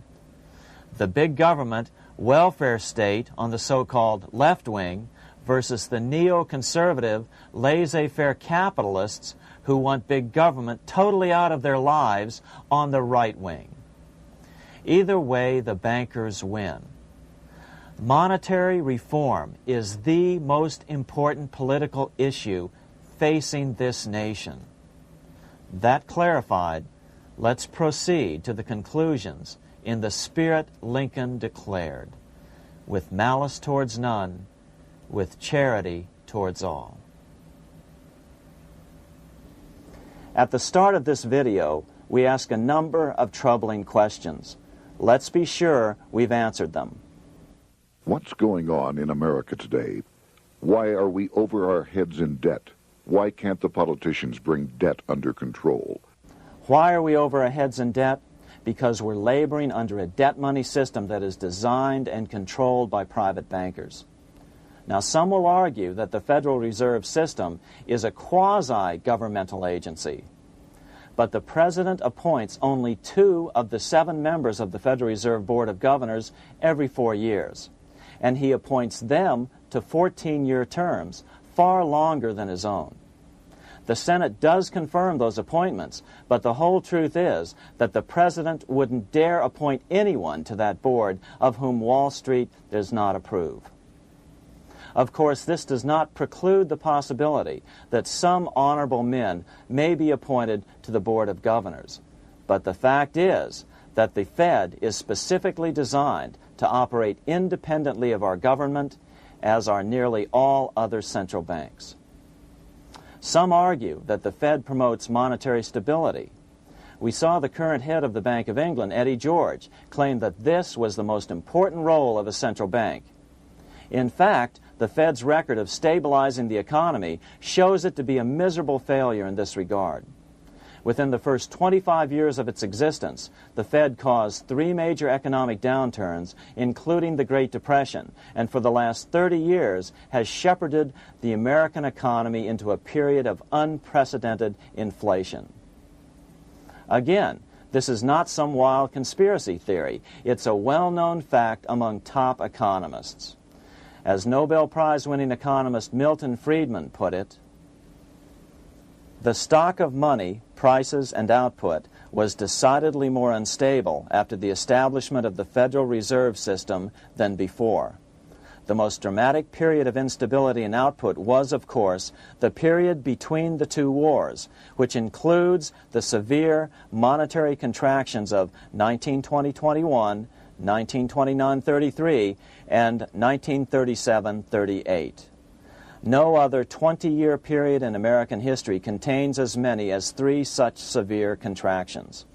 This evidence persuades me that at least a third of the price rise during and just after World War I is attributable to the establishment of the Federal Reserve System, and that the severity of each of the major contractions, 1920-21, 1929-33, and 1937-38, is directly attributable to acts of commission and omission by the reserve authorities. Any system which gives so much power and so much discretion to a few men so that mistakes, excusable or not, can have such far-reaching effects is a bad system. It is a bad system to believers in freedom just because it gives a few men such power without any effective check by the body politic. This is the key political argument against an independent central bank. To paraphrase Clemenceau, money is much too serious a matter to be left to the central bankers. We must learn from our history before it is too late. Why can't politicians control the federal debt? Because all our money is created out of debt. Again, it's a debt money system. Our money is created initially by the purchase of U.S. bonds. The public buys bonds like savings bonds, the banks buy bonds, foreigners buy bonds, and when the Fed wants to create more money in the system, it buys bonds, but pays for them with a simple bookkeeping entry which it creates out of nothing. Then this new money, created by the Fed, is multiplied by a factor of 10 by the banks thanks to the fractional reserve principle. So although the banks don't create currency, they do create checkbook money or deposits by making new loans. They even invest some of this created money. In fact, over $1 trillion of this privately created money has been used to purchase U.S. bonds on the open market, which provides the banks with roughly $50 billion in interest, risk-free, each year, less the interest they pay to some depositors. In this way, through fractional reserve lending, banks create over 90% of the money and therefore cause over 90% of our inflation. What can we do about all this? Fortunately, there's a way to fix the problem fairly easily, speedily, and without any serious financial problems. We can get our country totally out of debt in 1 to 2 years by simply paying off these U.S. bonds with debt-free U.S. notes, just like Lincoln issued. Of course, that by itself would create tremendous inflation, since our currency is presently multiplied by the fractional reserve banking system. But here's the ingenious solution, advanced in part by Milton Friedman, to keep the money supply stable and avoid inflation and deflation while the debt is retired. As the Treasury buys up its bonds on the open market with U.S. notes, the reserve requirements of your hometown local bank will be proportionally raised, so the amount of money in circulation remains constant. As those holding bonds are paid off in U.S. notes, they will deposit this money, thus making available the currency then needed by the banks to increase their reserves. Once all the U.S. bonds are replaced with U.S. notes, banks will be at 100% reserve banking instead of the fractional reserve system currently in use. From this point on, the former Fed buildings will only be needed as a central clearinghouse for checks and as vaults for U.S. notes. The Federal Reserve Act will no longer be necessary and could be repealed. Monetary power can be transferred back to the Treasury Department. There would be no further creation or contraction of money by banks. By doing it this way, our national debt can be paid off in a single year or so, and the Fed and fractional reserve banking abolished without national bankruptcy, financial collapse, inflation or deflation, or any significant change in the way the average American goes about his business. To the average person, the primary difference would be that for the first time since the Federal Reserve Act was passed in 1913, taxes would begin to go down. Now there's a real national blessing for you, rather than for Hamilton's banker friends. Now let's take a look at these proposals in more detail. Here are the main provisions of a Monetary Reform Act which needs to be passed by Congress. We've drafted a proposed Monetary Reform Act which follows at the end of this tape. Of course, variations with the same results would be equally welcome. 1. Pay off the debt with debt-free U.S. notes. As Thomas Edison put it, if the U.S. can issue a dollar bond, it can issue a dollar bill. They both rest purely on the faith and credit of the United States government. This amounts to a simple substitution of one type of government obligation for another. One bears interest, the other doesn't. Federal Reserve notes could be used for this as well, but could not be printed after the Fed's abolished as we propose, so we suggest using U.S. notes instead. 2. Abolish fractional reserve banking. As the debt is paid off, the reserve requirements of all banks and financial institutions would be raised proportionally at the same time to absorb the new U.S. notes, which would be deposited and become the bank's increased reserves. Towards the end of the first year of the transition period, the remaining liabilities of financial institutions would be assumed or acquired by the U.S. government in a one-time operation. In other words, they too would eventually be paid off with debt-free U.S. notes in order to keep the total money supply stable. At the end of the first year or so, all of the national debt would be paid, and we could start enjoying the benefits of full reserve banking. The Fed would be obsolete, an anachronism. 3. Repeal the Federal Reserve Act of 1913 and the National Banking Act of 1864. These acts delegate the money power to a private banking monopoly. They must be repealed, and the money power handed back to the Department of Treasury, where they were initially under President Abraham Lincoln. No banker or person in any way affiliated with financial institutions should be allowed to regulate banking. After the first two reforms, these acts would serve no useful purpose anyway, since they relate to a fractional reserve banking system. 4. Withdraw the U.S. from the IMF, the BIS, and the World Bank. These institutions, like the Federal Reserve, are designed to further centralize the power of the international bankers over the world's economy, and the U.S. must withdraw from them. Their harmless functions, such as currency exchange, can be accomplished either nationally or in new organizations limited to those functions. Such a monetary reform act would guarantee that the amount of money in circulation would stay very stable, causing neither inflation nor deflation.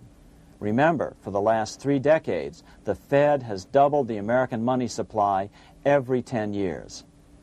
That fact and fractional reserve banking are the real causes of inflation and the reduction in our buying power, a hidden tax. These and other taxes are the real reasons both parents now have to work just to get by. The money supply should increase slowly to keep prices stable, roughly in proportion to population growth, about 3% per year, not at the whim of a group of bankers meeting in secret. In fact, all future decisions on how much money will be in the American economy must be made based on statistics of population growth and the price level index. The new monetary regulators and the Treasury Department, perhaps called the Monetary Committee, would have absolutely no discretion in this matter except in time of declared war. This would ensure a steady, stable money growth of roughly 3% per year, resulting in stable prices and no sharp changes in the money supply. To make certain the process is completely open and honest, all deliberations would be public, not secret, as meetings of the Fed's Board of Governors are today. How do we know this will work?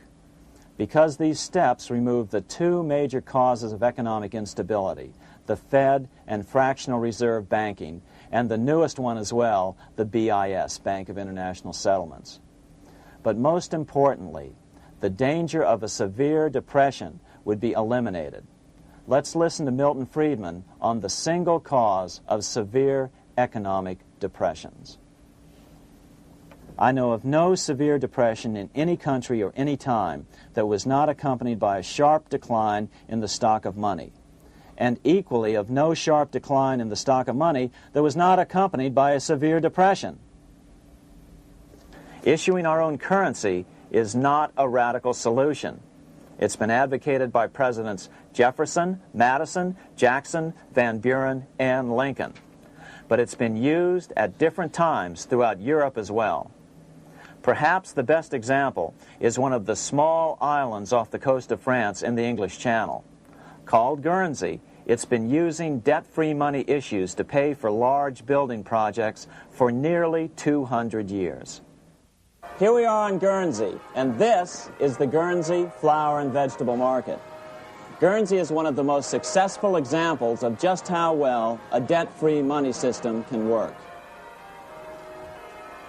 In 1815, a committee was appointed to investigate how best to finance this new market.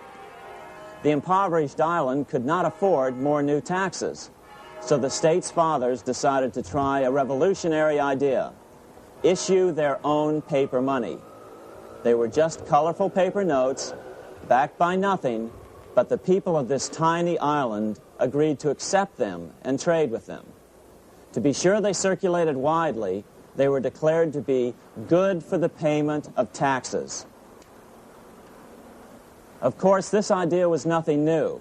It was exactly what America had done before the American Revolution, and there are many other examples throughout the world. But it was new to Guernsey, and it worked miracles.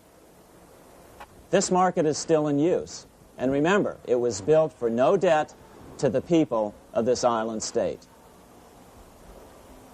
But what if we follow Guernsey's example? How would the bankers react to these reforms? Certainly the international bankers' cartel will oppose reforms that do away with their control of the world's economies as they have in the past. But it is equally certain that Congress has the constitutional authority and responsibility to authorize the issuance of debt-free money, U.S. notes, and to reform the very banking laws it ill-advisedly enacted. Undoubtedly, the bankers will claim that issuing debt-free money will cause severe inflation or make other dire predictions. But remember, it is fractional reserve banking which is the real cause of over 90% of all inflation, not whether debt-free U.S. notes are used to pay for government deficits. In the current system, any spending excesses on the part of Congress are turned into more debt bonds, and the 10% purchased by the Fed are then multiplied many times over by the bankers, causing over 90% of all inflation. Our fractional reserve and debt-based banking system is the problem. We must ignore its inevitable resistance to reform and remain firm until the cure is complete. As the director of the Bank of England in the 1920s, Sir Josiah Stamp put it, referring to this modern fractional reserve banking system, "Banking is conceived in iniquity and born in sin. Bankers own the earth. Take it away from them, but leave them the power to create money and control credit, and with the flick of a pen, they will create enough money to buy it back again. Take this great power away from the bankers, and all great fortunes like mine will disappear, and they ought to disappear, for this would be a better and happier world to live in. But if you want to continue the slaves of bankers and pay the cost of your own slavery, let them continue to create money and to control credit." Americans are slowly figuring this out. Today, over 3,200 cities and counties have endorsed the proposal of a nonprofit organization called Sovereignty.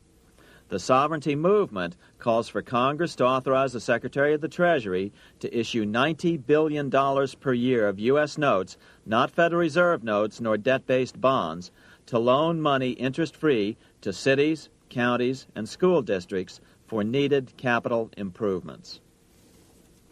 Remarkably, and to their praise, the Community Bankers Association of Illinois, representing 515 member banks, has endorsed this sovereignty proposal, a good step in the right direction.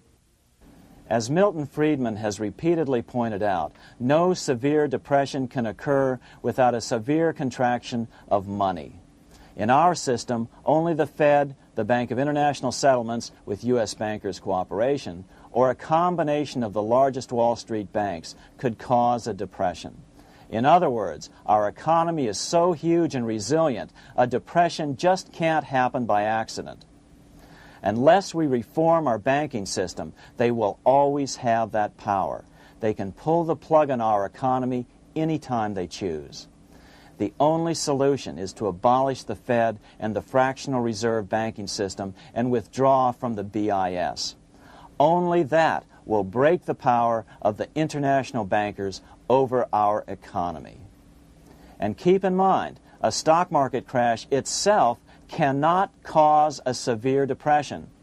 Only the severe contraction of our money supply can cause a severe depression. The stock market crash of 1929 only wiped out market speculators, mostly the small to medium ones, resulting in $3 billion in wealth changing hands. But it served as a smokescreen for a 33% contraction in credit by the Fed over the next 4 years, which resulted in over $40 billion in wealth from the American middle class being transferred to the big banks. Then, despite impotent howls of protest from a divided Congress, the independent Fed kept the money supply contracted for a full decade. Only World War II ended the terrible suffering the Fed inflicted on the American people. In a depression, the remaining wealth of the debt-burdened American middle class will be wiped out by unemployment, declining wages, and the resulting foreclosures. If we start to act to reform our monetary system, the money changers may do what they did in 1929 and then the 1930s, crash the stock market and use that as a smokescreen while contracting the money supply. But if we're determined to fight to regain control over our money, we can come out of it fairly quickly, perhaps in only a very few months, as U.S. notes begin to circulate and replace the money withdrawn by the bankers. The longer we wait, the greater the danger we'll permanently lose control of our nation. But some still wonder why the international bankers would want to cause a depression.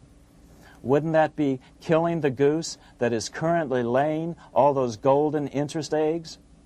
Remember what Larry Bates said at the first of this videotape. You see, in periods of economic upheaval, in economic crisis, wealth is not destroyed. It is merely transferred. Do we have any hints as to what the money changers have in store for us? Here's what David Rockefeller, the chairman of Chase Manhattan Bank, the largest Wall Street bank, had to say. We are on the verge of a global transformation. All we need is the right major crisis and the nation will accept the New World Order. So, crisis is needed to fulfill their plans quickly. The only question is when the crisis will occur. Fortunately, we probably have a little time. It's unlikely that this crisis will occur before the 1996 elections, but after that, the danger begins rising. But whether or not they decide to cause a crash or a depression through relentless increases in taxes and the loss of hundreds of thousands of jobs being sent overseas thanks to trade agreements such as GATT and NAFTA, the American middle class is an endangered species.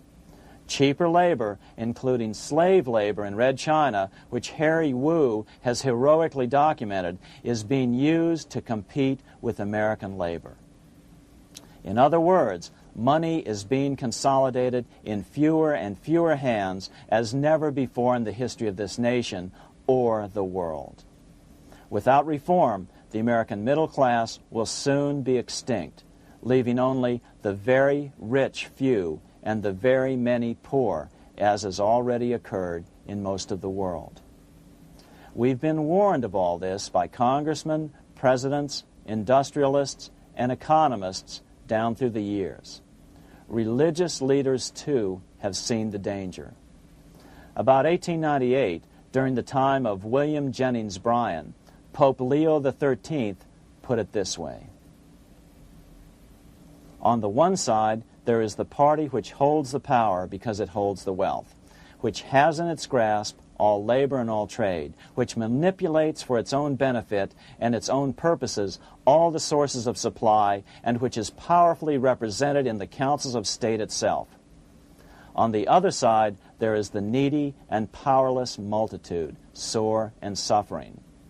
Rapacious usury, which, although more than once condemned by the Church, is nevertheless under a different form, but with the same guilt, still practiced by avaricious and grasping men, so that a small number of very rich men have been able to lay upon the masses of the poor a yoke little better than slavery itself. More recently, during America's Great Depression, Pope Pius XI spoke of the same problem.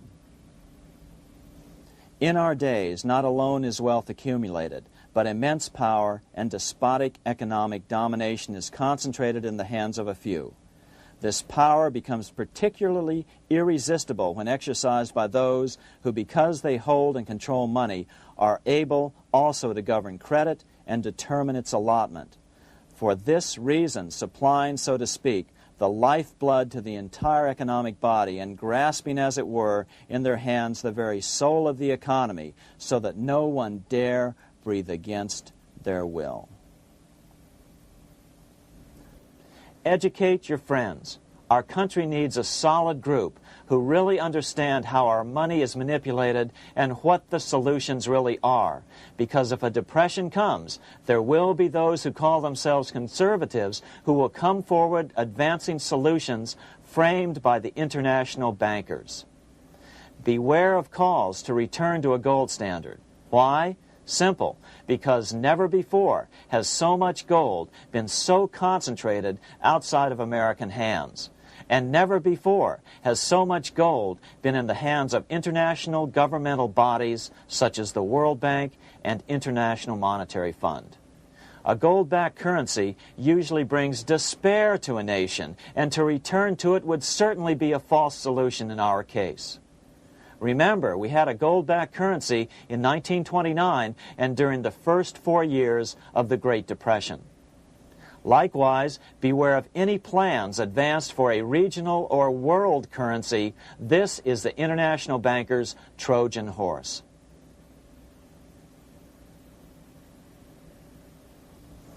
Educate your member of Congress. It only takes a few persuasive members to make the others pay attention. Most congressmen just don't understand the system. Some understand it, but are so influenced by bank PAC contributions that they ignore it, not realizing the gravity of their neglect. We hope we've made a valuable contribution to the national debate on monetary reform. It remains for each man to do his duty, consistent with his state in life. May God give us the light to help reform our nation and ourselves. We say ourselves because ultimately vast multitudes of men are going to be driven more and more to desperation by the accumulation of the world's wealth in fewer and fewer hands. Men will tend to become like their oppressors, selfish and greedy. Rather, let's keep in mind during this period of reform a warning not to lose sight of greater things, as Pope Pius XI put it. For what will it profit men that a more prudent distribution and use of riches make it possible for them to gain even the whole world, if thereby they suffer the loss of their own souls? What will it profit to teach them sound principles in economics, if they permit themselves to be so swept away by selfishness, by unbridled and sordid greed, that hearing the commandments of the Lord, they do all things contrary?